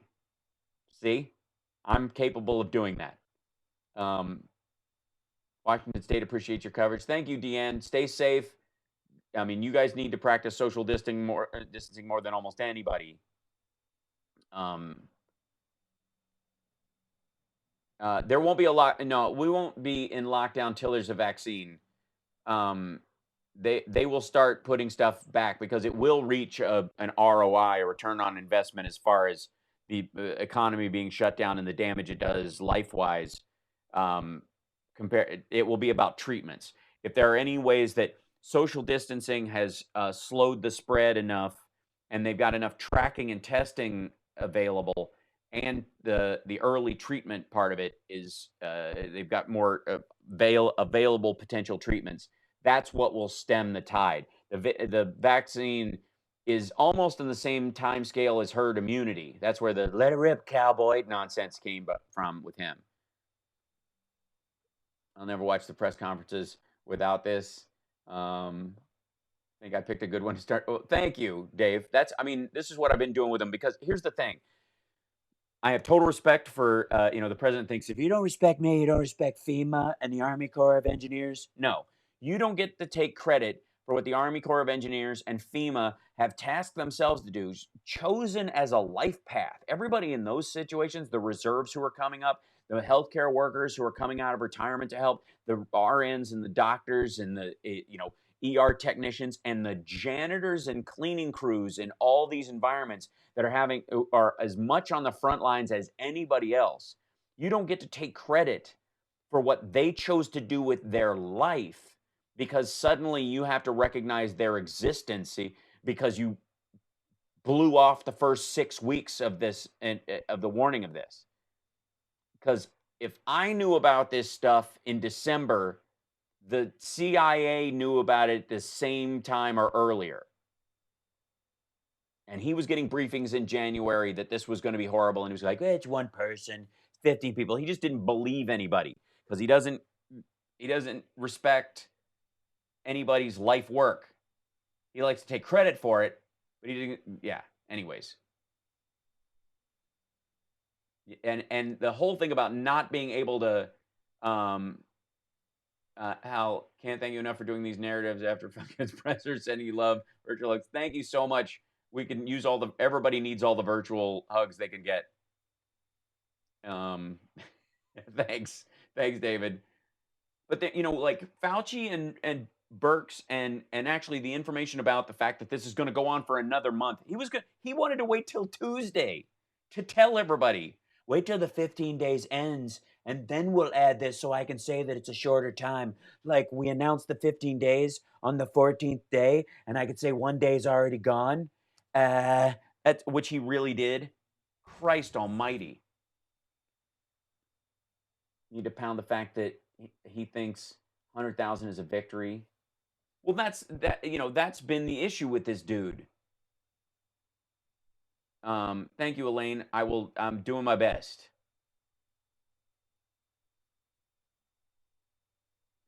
Well, Melody, I hope I bring some life back to you, because here's the thing. What was it? There's no point in living if you can't feel alive.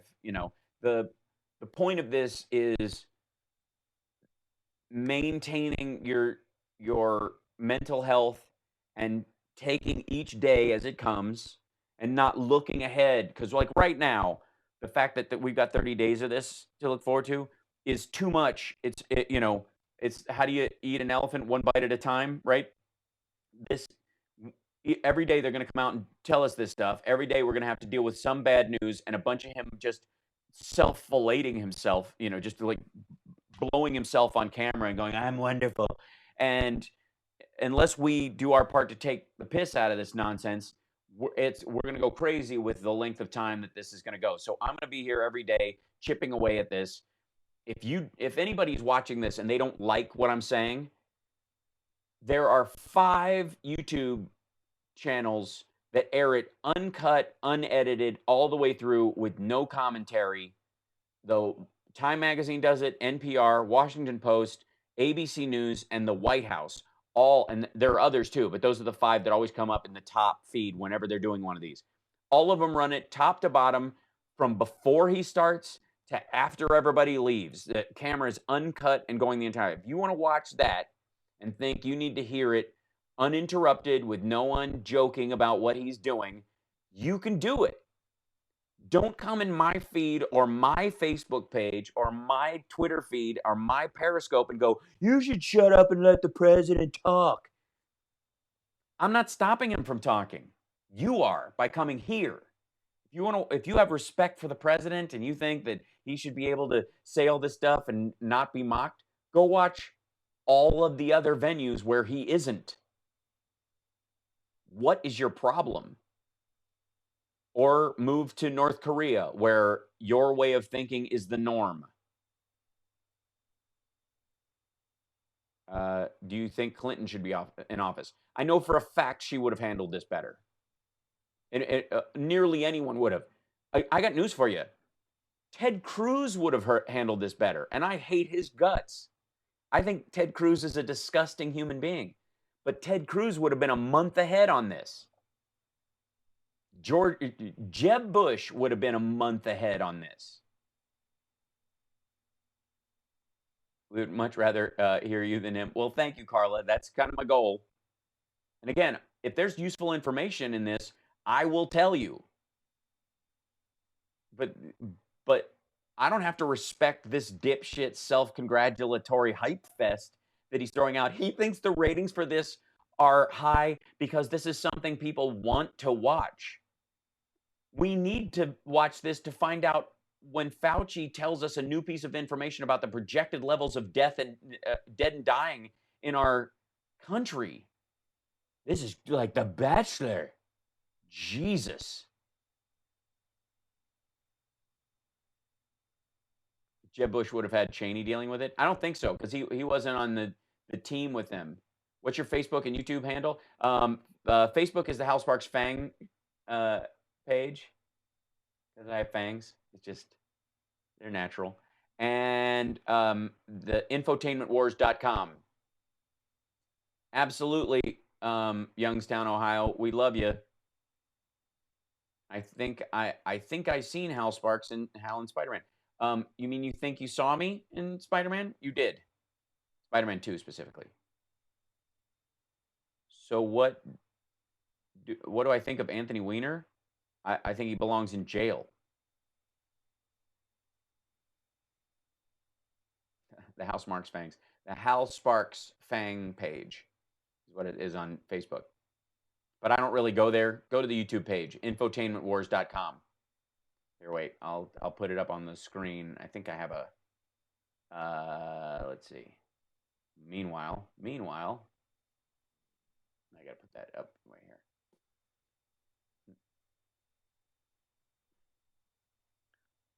My Twitch channel is twitch.com/AlSparks. There we go. Move this guy up there. Put this up here, maybe. I don't know. I'm just gonna stack the page with all. I'm gonna be surrounded by all this information. Isn't Weiner still in jail? I think so, and I hope so. And he can stay there forever. Like, don't if you sext with if you're a grown man, you sex with a 15-year-old, stay under the jail. Bye forever. I and here's the thing. I think the most bipartisan thing I've said ever is that if you have a picture with Epstein or Weinstein, we don't have to listen to you anymore. And not only would that take out Trump, it would probably take out Oprah and Hillary as well. So each side would get to clear the decks of a whole group of people, and it would be a fair trade. It would just be knocking a bunch of queens and bishops off the board evenly. Oh, thanks, Jude. This page starting to look like a business news feed. I know. I get too much. Like it can be too much. Sorry. I need to get one of those like ticker tapes underneath me that's going all the time. Now your YouTube handle. Oh yeah, I've got to put that in there. Hold on. I got to make a whole new thing.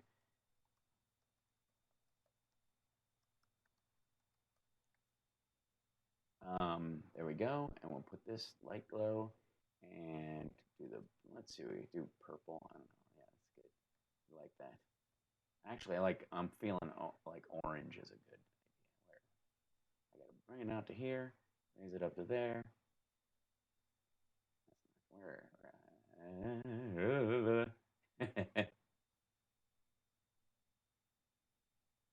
we go. Add. Ta-da. That's the site. That's what you want to click on. There you go. Infotainmentwars.com. Do it like movie credits at the bottom. Yeah, there's a movie credits thing that I want to do for the patrons, and it's just wonky. I've worked on it a couple of times. I'm going to make a better version of it because thank you, patrons. I'm trying to find ways to like salute you. Hey, Alan. Speaking of which, thank you.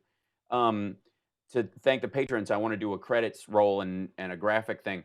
And they have a thing that does that, but it looks like garbage. It's not, and it's, it just doesn't look very good. And the type is so thin, you can't even read it anyways. It's just odd. So anyways, I'm going to find a way to make that work either way. So can't stop, won't stop. That's right, Richard. Patreon's a symbol, right? So I'm going to be on a little bit later. I know I said that yesterday, but I ended up driving to LA and driving back in the same night. So I took a nap in the afternoon because I knew I was going to be driving all night, and I did. Drive all night just to get back home. I had that working, don't recall how. Yeah, there's an app on there in Patreon, and it's automatic, but it works in After Effects and other stuff, and you make the graphic that way, but it just looked bad, so I got to work on it.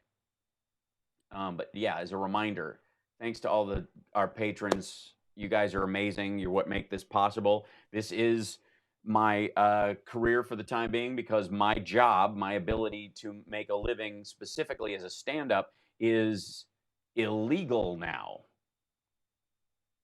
My new comedy album is going to be called Hal Sparks, Comedy Outlaw.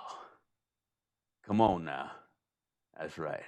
I'm going to tell all the jokes I couldn't tell, not because they were too dirty, not because they were offensive, not because they could get me canceled, but because literally you can't have an audience of 6 people sitting 7 feet apart.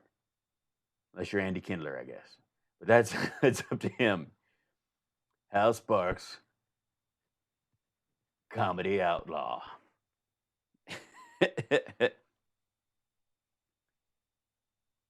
It looked good? Oh, good. Okay.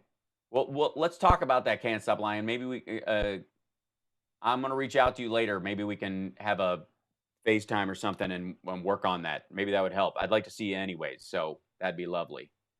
Also, patrons, because I'm using Zoom now for some of the guests, and I'm using it to do Steph's show and other things, I upgraded to the point where I can have like 100 people at a time, which I'm not going to do unless I'm going to start teaching like an online course. But I'm going to start doing Zoom things with groups of Patreon people when they're available. So if you guys feel like downloading it, you just get the free version, because I got I had to get the pro version to do the stuff with Steph, so I can have people join me. So it won't cost you anything extra for the patrons. I'm working that out now. And if anybody uses Zoom regularly and you're in the Patreon, reach out to me on there, leave me a message and go, this is the part you like, this is the part you hate, because I'm new to it and I'm troubleshooting how to get the audio in and out and the camera right and all that stuff for you. Zoom is like it's the new GoToMeeting. It's like a multi-person app thing. It's how most kids are having school right now, because the students go on and the teacher can talk to them, and then some of them can talk back, and you can either choose who can speak. It's like the new Google Hangout. Google Hangout got erased, which I think they should bring back. If I was Google right now, I would relaunch Google Hangout just to crash the internet. But anyways, there you go. Oh, I sound like that character Kevin Hart did in Jumanji when I did that voice. That's so funny. But yeah, so if you're a Patreon and you feel like downloading that, yeah, it's kind of like Skype, but you can do groups is all. But if you're a Patreon supporter, think about getting that. Let me know if you have it. I'll start posting a thing about that later on today, because I have some tweaking to do to make it work. But I think that'll be awesome. Yeah, Google Hangout was great. This is the new version of that, and it's an app. There was a couple of other versions, and I was trying them on. You guys might remember. I experimented with those when I was multicasting. Restream ended up winning that because it was the most functional one. But yeah, so there you go. All right, I'm going to sign off. I will be back on later. Infotainmentwars.com. Like and subscribe. If you're on Periscope or Facebook, go over to the YouTube page, subscribe there, because I'm not always going to be on Periscope and Facebook, because quite frankly, that's where all the trolls are. There you go. So anyways, take care of yourself. Take care of somebody else. I'll see you guys soon. Thank you, patrons, so much. Thanks, Can't Stop Lying, for all your support. I will reach out to you later on. Carl, Ginger, Julie, Amy, World Peas, Eileen, Jude, you guys are awesome. Thank you again, Jill Carter and Jim Flipkowski, Beck, Octus. Thanks for hanging out on Twitch. I appreciate it. And we will see you guys later on. Much love. Take care of yourself and take care of somebody else.